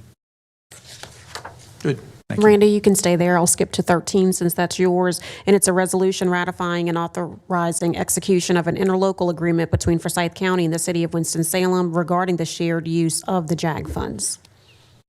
In September of 2024, the Department of Justice announced that the Forsyth County Sheriff's Office and the Winston-Salem Police Department had been allocated 2024 JAG grant funds in the amount of $240,429. The county's half of the grant is $120,214.50, which we plan to use on covering the cost of the Fusus by Axon, a software platform utilized by the Real-Time Intelligence Center, Arctic. And I wanted to mention also that on that payment schedule, the older JAG grants are used first as we make those staggered partial payments every year. And the grant expires September 30th, 2027. Be happy to answer any questions. So, but what is the total amount of that, of the Fusus thing? I mean, this is part of it. You're going to use that 7,700 first, right? And then you're going to use this. And so what does that end up being, the total cost? It's a slowly increasing, I believe it's $115,000 this year. I believe it's $120,000 for the October of next year's payment. So it increased about $5,000 every year. Okay. So, okay, I got it. So you're basically, you're pretty much going to use up all of it. Yeah, we're staying a little bit ahead of it, just in case. Thank you. Thank you. We'll go back to agenda item number 12, which is a resolution authorizing the acceptance of a grant from the Winston-Salem Foundation awarded to Forsyth County Cooperative Extension for improvements to the Arboretum at Tanglewood Park and an associated budget ordinance. Michaela Westbrook from our budget department will brief this item. Good afternoon. So on November 18th, the Forsyth County Cooperative Extension was awarded a $6,000 grant from the Winston-Salem Foundation. The improvements that will be made will be the removal of some boxwood, a plant nursery, fence installation, and new shrubs will be installed. So this item just authorizes the acceptance of this grant and the appropriation of the funds. Any questions? Appreciate their continue. I guess it's kind of been an annual thing for a while, so that's good. Thank you. Agenda item number 14 is a resolution authorizing execution of a consent to assignment of hangar lease at Smith Reynolds Airport from Mount Aero Properties LLC to Signature Flight Support LLC and an amendment to the second consolidated and restated lease agreement. Our airport director, Mark Davidson, will brief this item. Good afternoon. As she mentioned, Mount Aero Properties leases approximately 1.38 acres at Smith Reynolds Airport, which contains a hangar and some ramp. The hangar measures around 20,000 square feet. Recently, the county received a request from Mount Aero Properties to assign the lease to Signature Flight Support, who operates our fixed base operation at the airport. The current lease with Mount Aero Properties expires on December 31st, 2025, with 3 optional 5-year extensions. The original agreement dates back to January 1st, 1980, when I was in 4th grade. It includes outdated language and several amendments. It's crazy. To position the county for success, the airport department and the county attorney's office proposed that the consent to assignment includes language that would require signature and the county to amend the current second consolidated and reinstated lease, which we recently approved, came effective on April 1st, 2024. The proposed amendment would need to be executed simultaneously with the assignment, with the premises being assigned and the current agreement with Signature. The current agreement that we have with Signature expires on December 31st, 2050, and includes the latest language to protect the county and rental adjustments such as annual CPI increases and fair market rent analysis or valuations every 5 years. Any questions for Mark? So this is a kind of a permanent, so it includes signatures, also improving all those increases too. I'm sorry, say it again.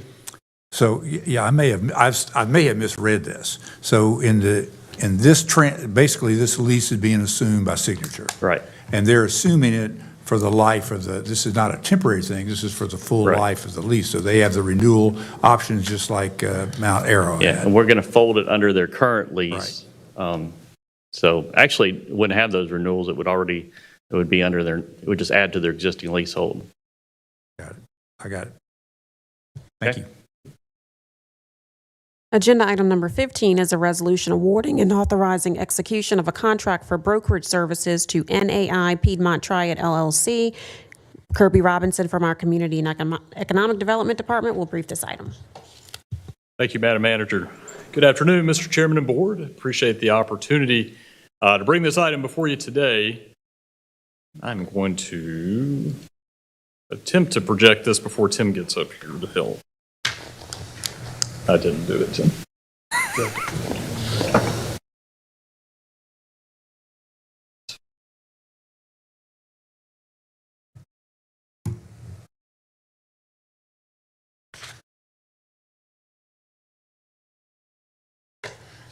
Appreciate it. There we go. All right. Good afternoon again. Appreciate the opportunity to bring this item before you today. As the board will recall, the new Forsyth County Courthouse opened a little over a year ago in October of 23. And at a previous meeting, the board directed the county manager to solicit fair market value offers for the Hall of Justice property. At that same meeting, the board also directed the manager to utilize the services of a commercial real estate firm to list, market, and sell the Hall of Justice property.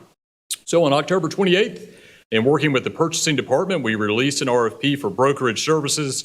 That RFP was sent directly to 15 local commercial real estate firms.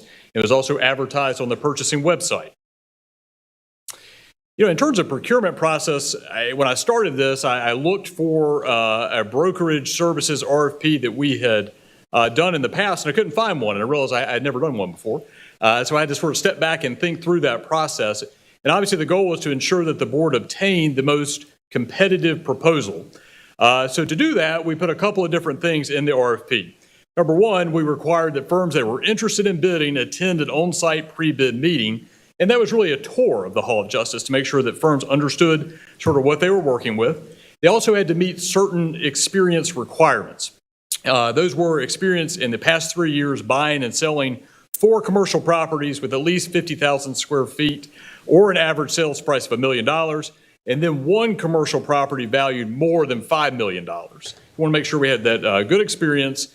And then they were required to submit a fee, commission schedule, and marketing strategy. And by marketing strategy, we really wanted to know, what do you think we should list the property for? So again, you have a commission, and then what we think we can get for the property. And the RFP stated that subject to board approval, a contract would be awarded to the most competitively priced firm that met the minimum qualifications of the bid. So we had 2 bids, 2 local and well-qualified firms attended our pre-bid and submitted responses. They both met the minimum qualifications of the RFP, and you can see their commission schedules there on your screen. Both firms, I'll note, submitted very similar marketing strategies. So really the determination in that bid was the fee commission structure. And you can see that based on those responses, the staff recommends awarding a contract for brokerage services to NAI Piedmont Triad LLC because there is a potential for lower commission rates as you look through that. A little bit about that. Goodness, that slide went awry. A little bit about the firm. So NAI Piedmont Triad is composed of 3 offices. You have an office here in Winston-Salem, Greensboro, and Burlington. And obviously the office handling this contract is located on 250 West 1st Street. That's 2 blocks away from the Hall of Justice. They submitted some comparable properties that they have been a part of selling, of course, over the last 3 years as part of the bid. I put together a few here that are located just close by.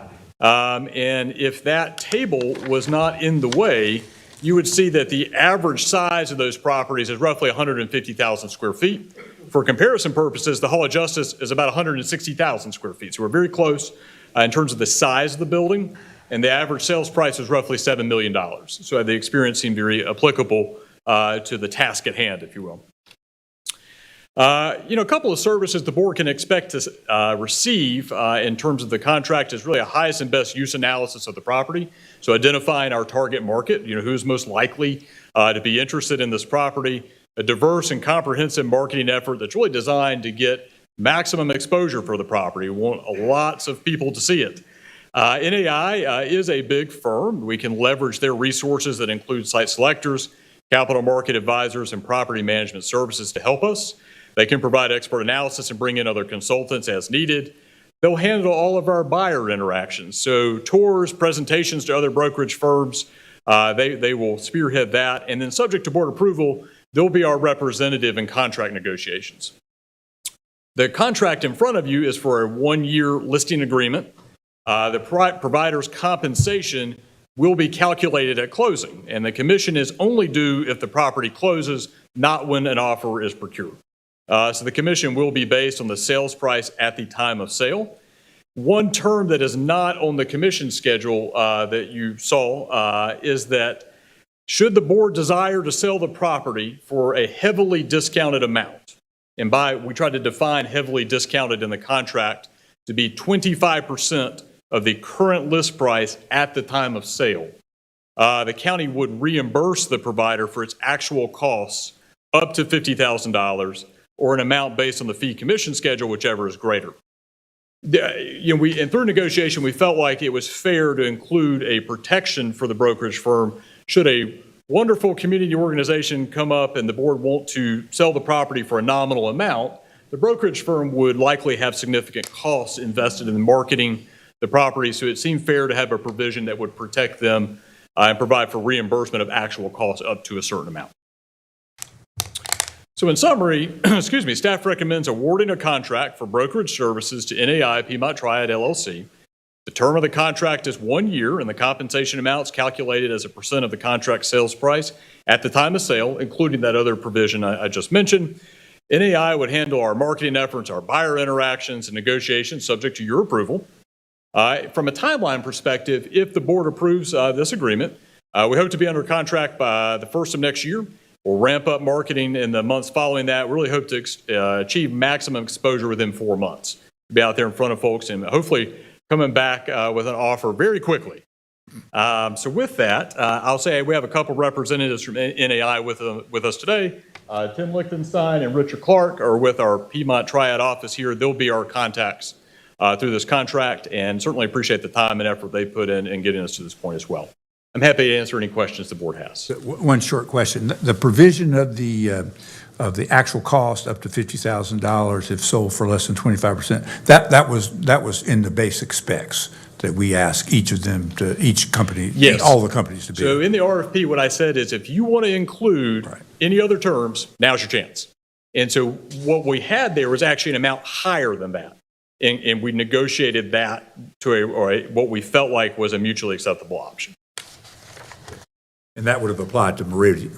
If they submitted that, they did not. They chose to say 6%. My guess is, had we gone into contract negotiations with any other firm, that would have come up. That would have been, well, I agree. That Yes, would have been an issue. I was just curious. Yes, sir.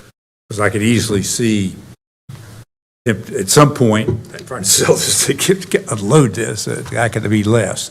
But I got it. It would be very high. Yes. Very high. Got it. All right. Thank you. Any other questions for Kirby?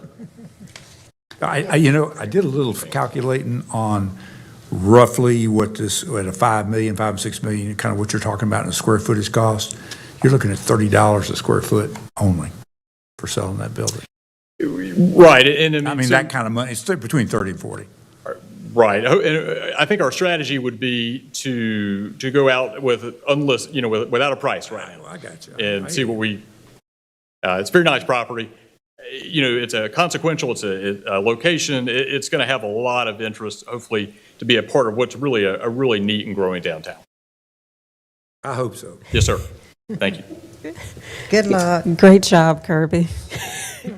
Agenda item number 16 is a resolution authorizing execution of an amendment to the agreement with Farragut Systems, Inc. for North Carolina Property Tax System software. Mike Pollock from our tax office will brief this item.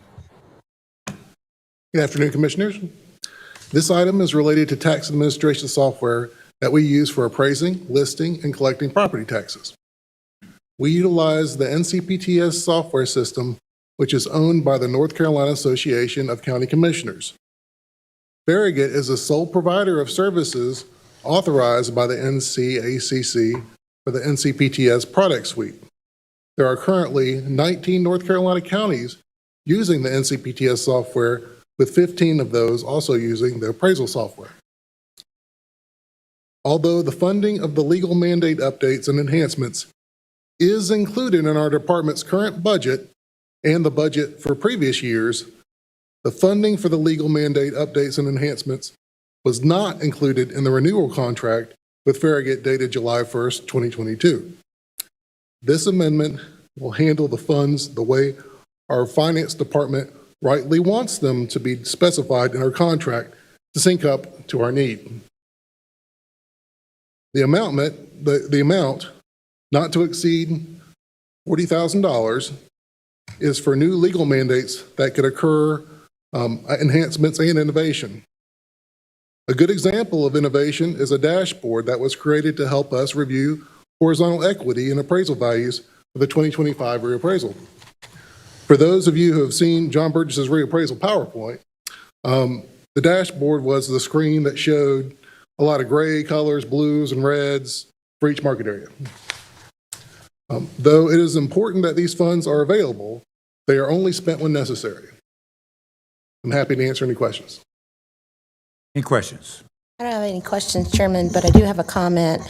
So I wanted to say, first of all, I'm so very grateful for us being able to provide the property record in the tax bill this year. And if I'm in the weeds, just pull me back. So with this new software, will that increase or be a part of the tax bill moving forward?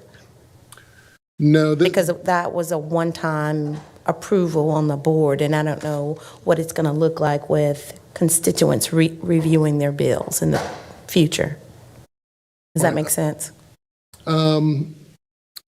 Is this not the software for that? This is not the software for that. This is software, this is funding for our tax software. Right. And it's something that we've had every year. We just is neglected to be inside of the last contract. But, and so what it does is so if some kind of new law comes up and it says there's a brand new deferment and it takes off 33% of somebody's tax bill, then the software would have to be able to handle that. Yes. And so it'd have funding to be able to respond to some kind of new law that came up. Right.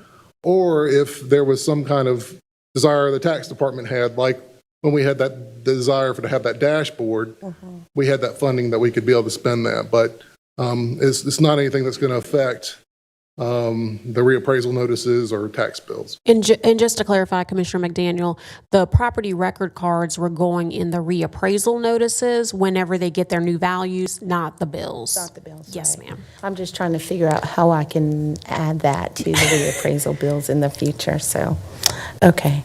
Well, it Hopefully wouldn't John's happen again listening. for 4 years. Right. Yeah, I'm working I hear on what you're it. saying. Yeah, I got it. Thank you. Well, I am a little curious about, you've been operating since the contract in July 2022 without these updates. Is that what I'm hearing? And now you're going to go back retroactively and pay them for updates that we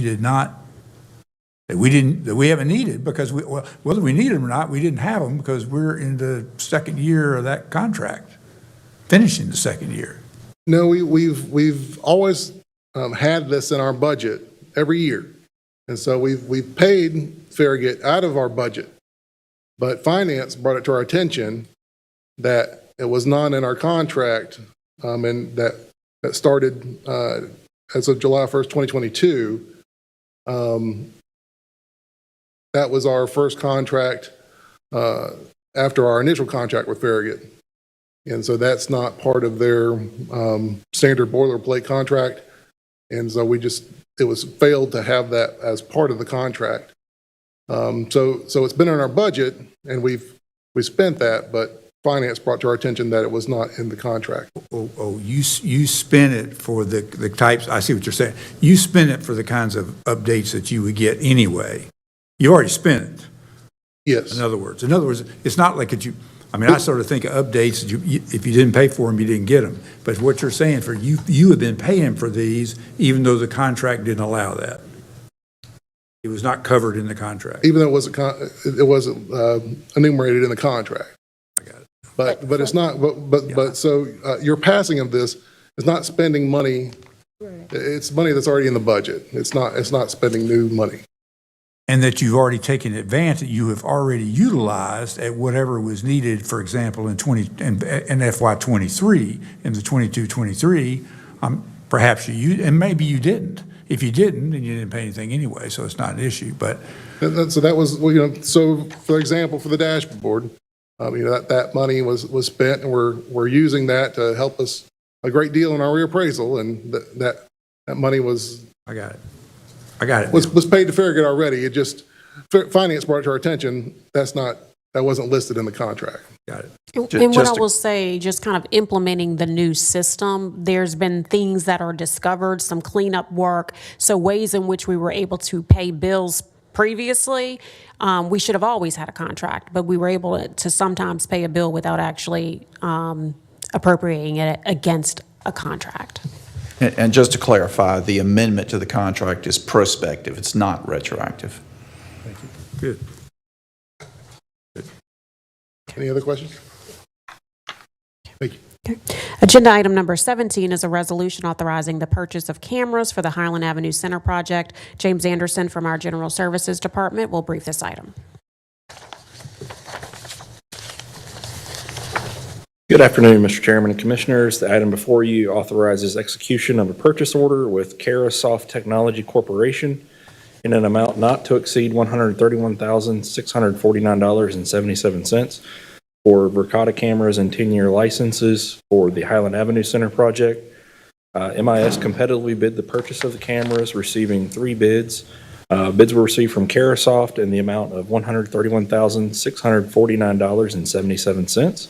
Southern Computer Warehouse Incorporated in the amount of $142,466.10, and Building Automation Services LLC in the amount of $150,138.40. State ARPA funds are being utilized for the purchase, and the cost of cameras, including the 10-year license, are within funds budgeted. None of the firms that responded to the bids were MWBE certified, and I'll be glad to answer any questions. Any other questions? Answer my question. All right, good. Thank you. Agenda item number 18 is a resolution authorizing execution of an amendment to the guaranteed maximum price agreement with Frank L. Bloom Construction Company for the Highland Avenue Park project. Chris Weeble, our Parks Director, will brief this item.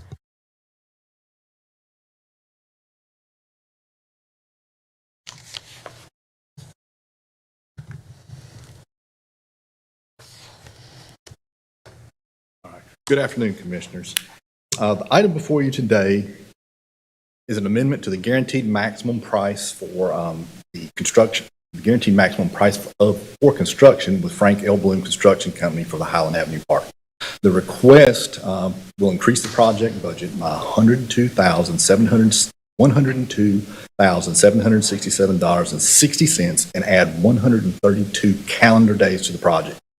The request allows for the relocation of 4 pieces of playground equipment from the original site to a location outside Malloy Jordan East Winston Heritage Center Branch Library. The GMP will be amended by $97,767.60, increasing the GMP with Frank L. Bloom to $1,614,312.60. An additional $5,000 will be retained to cover any potential change orders for the project, and the total project budget will increase from $1,705,000 to $1,807,767.60. The project has an available balance of $74,115 with an additional $28,652.60 available for transfer from the 2022 2/3 Park Maintenance CPO, which totals the $102,767.60. Next slide is just kind of messed up a little there, sorry. But it basically shows a breakdown of the budget. There's a change order for $97,000. The additional would be retained at $5,000, which totals the funding for $102,767. Not sure why it really doesn't show right here. But the additional cost of $102,767 with the remaining contract balance subtracted from that, $74,115, leaves us needing an additional funding amount of $28,652.60, which is available from the Parks 2/3 CPO. The original project budget was $1,705,000, and with the addition, it gets us up to $1,807,767.60. Included in this work, and kind of in the slide that you've got there, the circle is basically the initial or original project site at the corner of 5th Street and Highland Avenue. Included in this work, as you can see the yellow line here that's going east to west, that is proposed 315 feet of linear feet of sidewalk, along with 75 linear feet of sidewalk coming from the parking lot, allowing for access into the library itself. The rectangle that you see here is actually the location at the library site that we're looking to move or relocate the 4 pieces of playground equipment. There will be a little bit of grading that goes on, actually quite a bit of grading that goes on in there. We're looking at some new fencing along the parking lot and along Cleveland Avenue here. This site here also will have 25 story walk posts that we're working with the library on that will connect basically the 2 sites. People can walk from the playground site into the park site and vice versa, and they'll have 25 story walk posts that they can actually read a book as they go that walk. So I wanted to show you a few pictures here. The picture on the left is a shot showing Annex 2, kind of in the background that is looking to the southwest. The section behind the cars here, that is the area where we're planning to put 315 linear feet of sidewalk. And this is a shot looking from Annex 2 to the east towards the library property, and you can see the library just over top of that dumpster there. Here's a shot standing at Cleveland Avenue looking back to the west. The Annex 2 is here at my cursor. The library is there to the right. You kind of see the little bit of an incline or grade that we've got going, increasing as we go to the west. And this is looking due east towards Cleveland Avenue with the library there to your right. And this is the section where we're planning to put the playground equipment. Just want to show a couple pieces or shots of the pieces that are going in. The piece on the left is called a sensory dome climbing structure. That is one of the elements. The second element I'm showing is a PowerScape swing. The picture that you see there has 2 belt swings. What we've got planned will actually be 1 belt swing and 1 child swing. The next 2 are my favorite 2. This is the Inclusive Whirl, all-inclusive merry-go-round that anyone with any type of accessibility issues can get onto that. It's a 0 entry, so you walk straight onto it or roll straight onto it. And the second one is the WeGo swing. So you can get into that. You can see that you can, there'll be room for at least 2. Madam Clerk, we lost thank you. But the WeGo swing is it's a fully accessible, all-inclusive swing that you can actually get into in a wheelchair. Okay. I wanted to show you a shot of a story walk post. This is one of the story walk posts, and this one actually shows number 1. You actually put a couple pages of a book in it, and then you go several feet, however you want to lay it out. You go several feet down, and you'll have another one, and you can actually read an entire book as you follow the story walk. We've got one of those installed at another location in one of our parks, and it's worked out wonderfully. I've got a couple of shots here, just kind of starting over. This is back in June when we started, just prior to starting construction. You can kind of see the site. This was taken midway through construction. This is in about August, early September. You can kind of see the site's kind of coming together. And these shots were taken last week. The site is pretty much fully sodded. All the site work is in. We're still got a little bit of work going on in the restroom, but this is a shot looking to the north, the Annex 2 buildings there at the top. If you look to the picture on the right, took these last week in the snow. James Anderson helped us out with those. You can see the court section there at the lower or the top left-hand side. That's where the half-court basketball and the pickleball court will go. Weather, rain, and kind of cold temperatures have kind of held us up on getting the surfacing completely down, but we're working on that next week. The band shell will actually go here behind the restroom. We're having some lead time issues on that, but that has been ordered. We've got 6 or 8 weeks, if not a little bit longer, and that will be in. Can I ask you a question? Yes, sir. Where was the playground originally proposed to be? The playground was originally proposed to be basically, as you can see up here at the very top, there's a seat wall. It was going right between that seat wall and the Annex 2 building. And why did that not work out? Remind me. That didn't work out, and that's the question I knew was coming. There's a couple of county facilities located at 650 Highland Avenue, which is across the street. I think that's the Highland Avenue Center. 651 Highland Avenue, which is the Annex, and then Annex 2, and then I think it is 725 Highland Avenue, which is Annex 1, may at times serve clients that have child-related offenses. And there is a North Carolina general statute that prohibits those with child-related, or that prohibits child-related offenders from being within 300 feet of a playground. or play equipment. So that was the reason to necessitate getting that away from those particular buildings and not limiting the use of those buildings. Okay. That was the last slide, just kind of showing you where we are at progress today. The additional 132 days basically gets us into the spring of next year.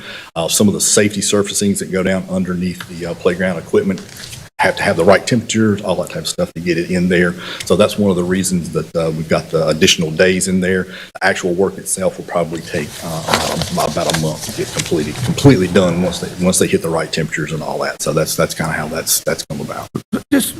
Do you not think that maybe the design engineer type for this park and Bloom, are they not supposed to know about regulations and potential things and ask the right questions? I'm kind of looking at why this is all on us when they were hired as the professionals to do this, and you ask those kind of questions and you do those kind of things. And if we talk to them about maybe helping offset the cost of this, particularly since they're adding a huge amount of additional time cost into this project, at whatever that is, that just strikes me as a little not right. We have discussed it internally with staff, and again, that's basically an oversight on my part when we're actually into design and not knowing exactly the uses and not asking for the uses of those particular buildings.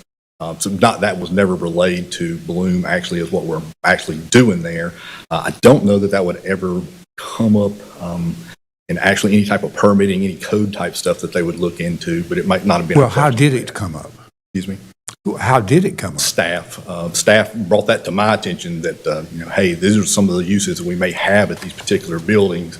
And, we're kind of putting a playground in the middle of that. And I'll interject because I can't let Mr. Weevil take all the responsibility. While I appreciate you doing that, I mean, it was just a miss. I mean, I've been on the meetings with Mr. Weevil, the contractor, and others.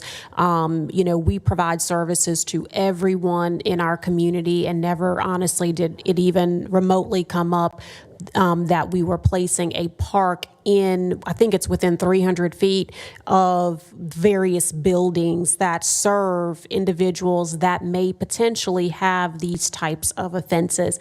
I 100% hear you. I mean, we certainly... I'm talking about the design professionals. We are paying them to ask the questions of the things that deal with rules and regulations surrounding that construction. Correct. I was getting to that. I mean, we certainly can and will go back to Bloom to have that discussion.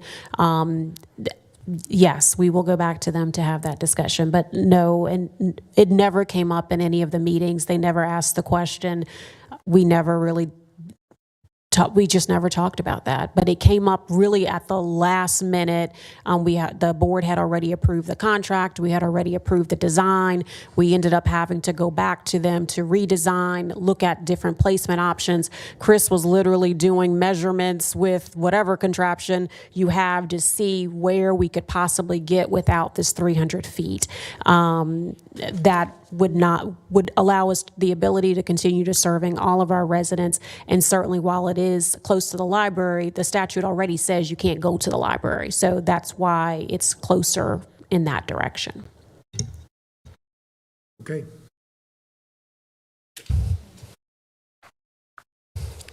Thank you for your work on that, Chris. All right, agenda item number 19 is a resolution authorizing execution of amendments to agreements for transportation assistance for elderly and disabled residents. Andrea Sheets from our Community Economic Development Department will brief this item.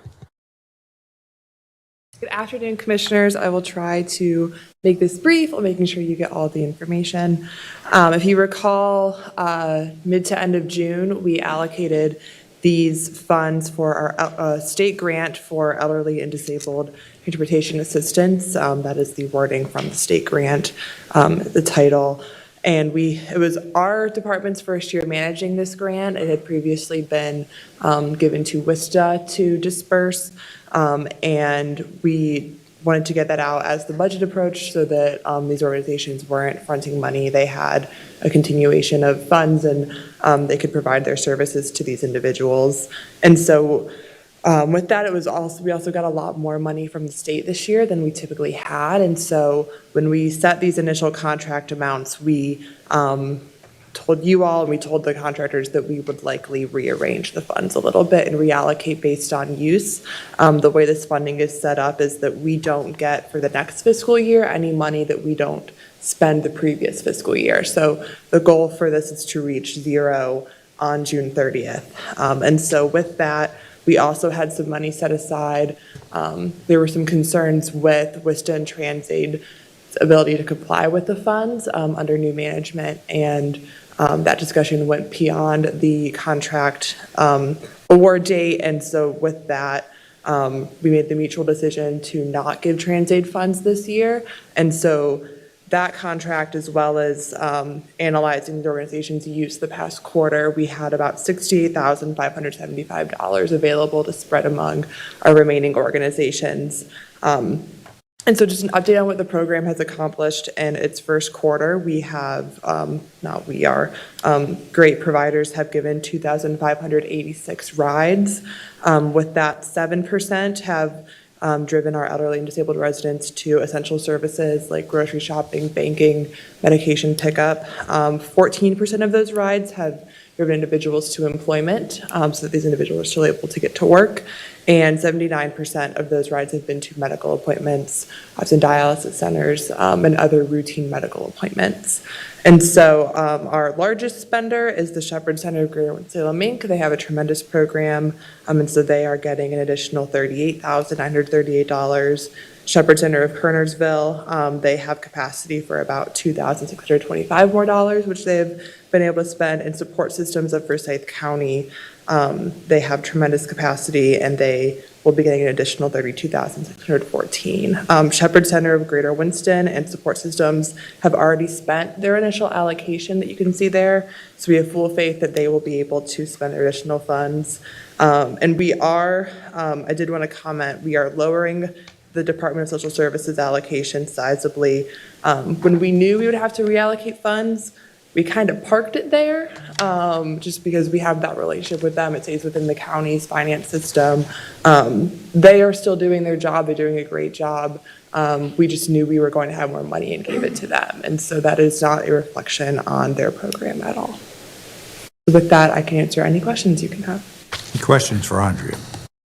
One question. I see that the Triad Safe Choice Mobility LLC, are they local here? They are local here, and I see the reduction for them as well, but I've never heard of them before. So. Yes, they are a local owner or local provider. They have some relationships. They also give their rides. When we get referrals to our other Forsyth Rides Employment Program, and there are individuals who qualify for this service or other services, they're one. They have their own population, but they're also kind of our folks who we refer people to. They applied for an amount smaller than that 15,000, and we gave them more because we had more, and so we're just reducing them back. Certainly. Okay. Thank you. That's helpful. Thank you. Agenda item number 20 is a resolution authorizing execution of a lease agreement with Youth Haven Services LLC for lease of county-owned real property located at 5560 Sturmer Park Circle. Chelsea Swaim, our Deputy General Services Director, will brief this item. Good afternoon, Mr. Chairman and Board. Previously, you all had approved to spend funds for the repairs of the residential home located at Sturmer Park Circle, for this home to then be used to operate a youth crisis stabilization transition residential treatment facility. With construction concluding, this resolution is to approve the lease agreement with Youth Haven Services LLC for that residential home located at 5560 Sturmer Park Circle. The home is 3,560 square feet. The lease would be for a 5-year term beginning on November 21st. Both the county and the tenant would have the ability to terminate with a 180-day written notice. Additionally, the tenant would be able to terminate if they do not receive their facility-related licensure, or they do not receive sufficient funding from Partners Health Management or any other substitute payer. If that were to happen, they would then have to vacate within 30 days. The monthly rental of the lease would be $2,414, and this would be a full-service lease with the county providing maintenance and utilities. However, the tenant would be responsible to provide their own janitorial, and I'm happy to answer any questions. Any questions? Thank you. Good deal. Agenda items 21 through 36 are appointments. Madam Clerk, when did the appointments close? They closed on Monday. Thank you. Agenda item number 37 is a resolution extending the year 2025 tax listing period. Mike Pollock from the tax office will brief this item. Good afternoon, Commissioners. Your approval of this item would extend the general listing period for Forsyth County for the 2025 year from January 31st to the date of February 17th. There's a 10% late listing penalty for those that list late, so this does help with giving taxpayer extra time to mail their listings. Individuals and businesses can request individual extensions on personal property accounts up through April 15th with a timely extension request. I'm happy to answer any questions. Questions? No, thank you. Agenda items 38 is the October Human Resources Report, 39 is the October Contribution-Based Benefit Cap Report, and 40 is the ARPA Revenue Loss Allocation Report. We did brief the ARPA report last week. I don't have any updates from last week, but we are processing kind of our final invoices, and we'll have just some minor updates in the report that's attached next week, just to make sure we capture everything. I do have two added items. The first one will actually be prepared for you next week. Cherry Beckert, who did our audit, we are going to have to amend their contract because based on the audit, they had to do 3 additional testing for single county audits.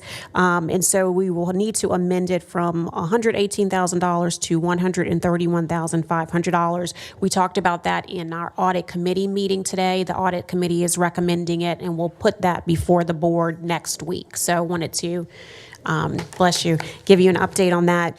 And then our last added item will come from our Deputy County Manager, Denise Price. It's a resolution authorizing execution of an agreement with Addiction Recovery Care Association, Inc. for plumbing repairs at 5755 Chatelawn Drive in Winston-Salem. Good afternoon, Commissioners. Apology for having to walk this one on. We received notification from the state early this week that we would be able to use some of the $12.5 million in crisis service funding that they had provided to us to cover the expenses associated with this contract. We had some savings in some other areas where expenditures were not as high as we had anticipated, so this is some leftover funding that will help us to expand crisis services at ARCA. As you may know, they've had significant plumbing issues since they moved in, and they perpetuate when there are more people being served. So currently, they are operating at a reduced capacity, about 30 people less than they would be able to per their license. So we're very interested in them getting up to full capacity as soon as possible. What happens is when, and this is going to be very non-technical, but when more people are using the facilities, there's rust and debris that is falling off of the pipes. They are aged piping, and then it clogs up and it backs up into the facility. So they do have to reduce down. Currently, the way that they are able to serve this lower number of individuals is 2 to 3 times a week. They are either hydrojetting or putting a rod in to break up that debris. They are concerned that with the aging infrastructure that is going to lead to additional problems. They have done a significant investment in plumbing already, but it is everything above slab. So this is for work below slab. They have identified a solution that actually doesn't require a whole lot of excavation. You patch an area in the floor, and there is a material that can be piped in that coats those pipes, and it comes with a warranty. It's not a really new kind of solution, but it is a solution that's tried and true. When we talked with the state about this, they were very comfortable with supporting this because it does, while not on the Highland Avenue property, certainly increases capacity for both detox services and residential treatment for individuals with substance use services. So what we're asking for is authorization to enter into a contract with ARCA in an amount not to exceed $400,132 They are currently working with city and county procurement to get this bid properly. We have a short turnaround time, but we are running the race and think we can make this happen by the end of the calendar year. Be happy to answer any questions. What was the total of the state money that's available? I mean, is there total money available to cover the full 400,000? The full 400,000, yes, sir. Okay, that's great. That's good. And I do also want to remind the board that this building is owned by the county, and ARCA leases it. Yes. Thank you. And that is all that I have, Mr. Chairman. All right. We're done. We're great. Thank everyone for their patience today.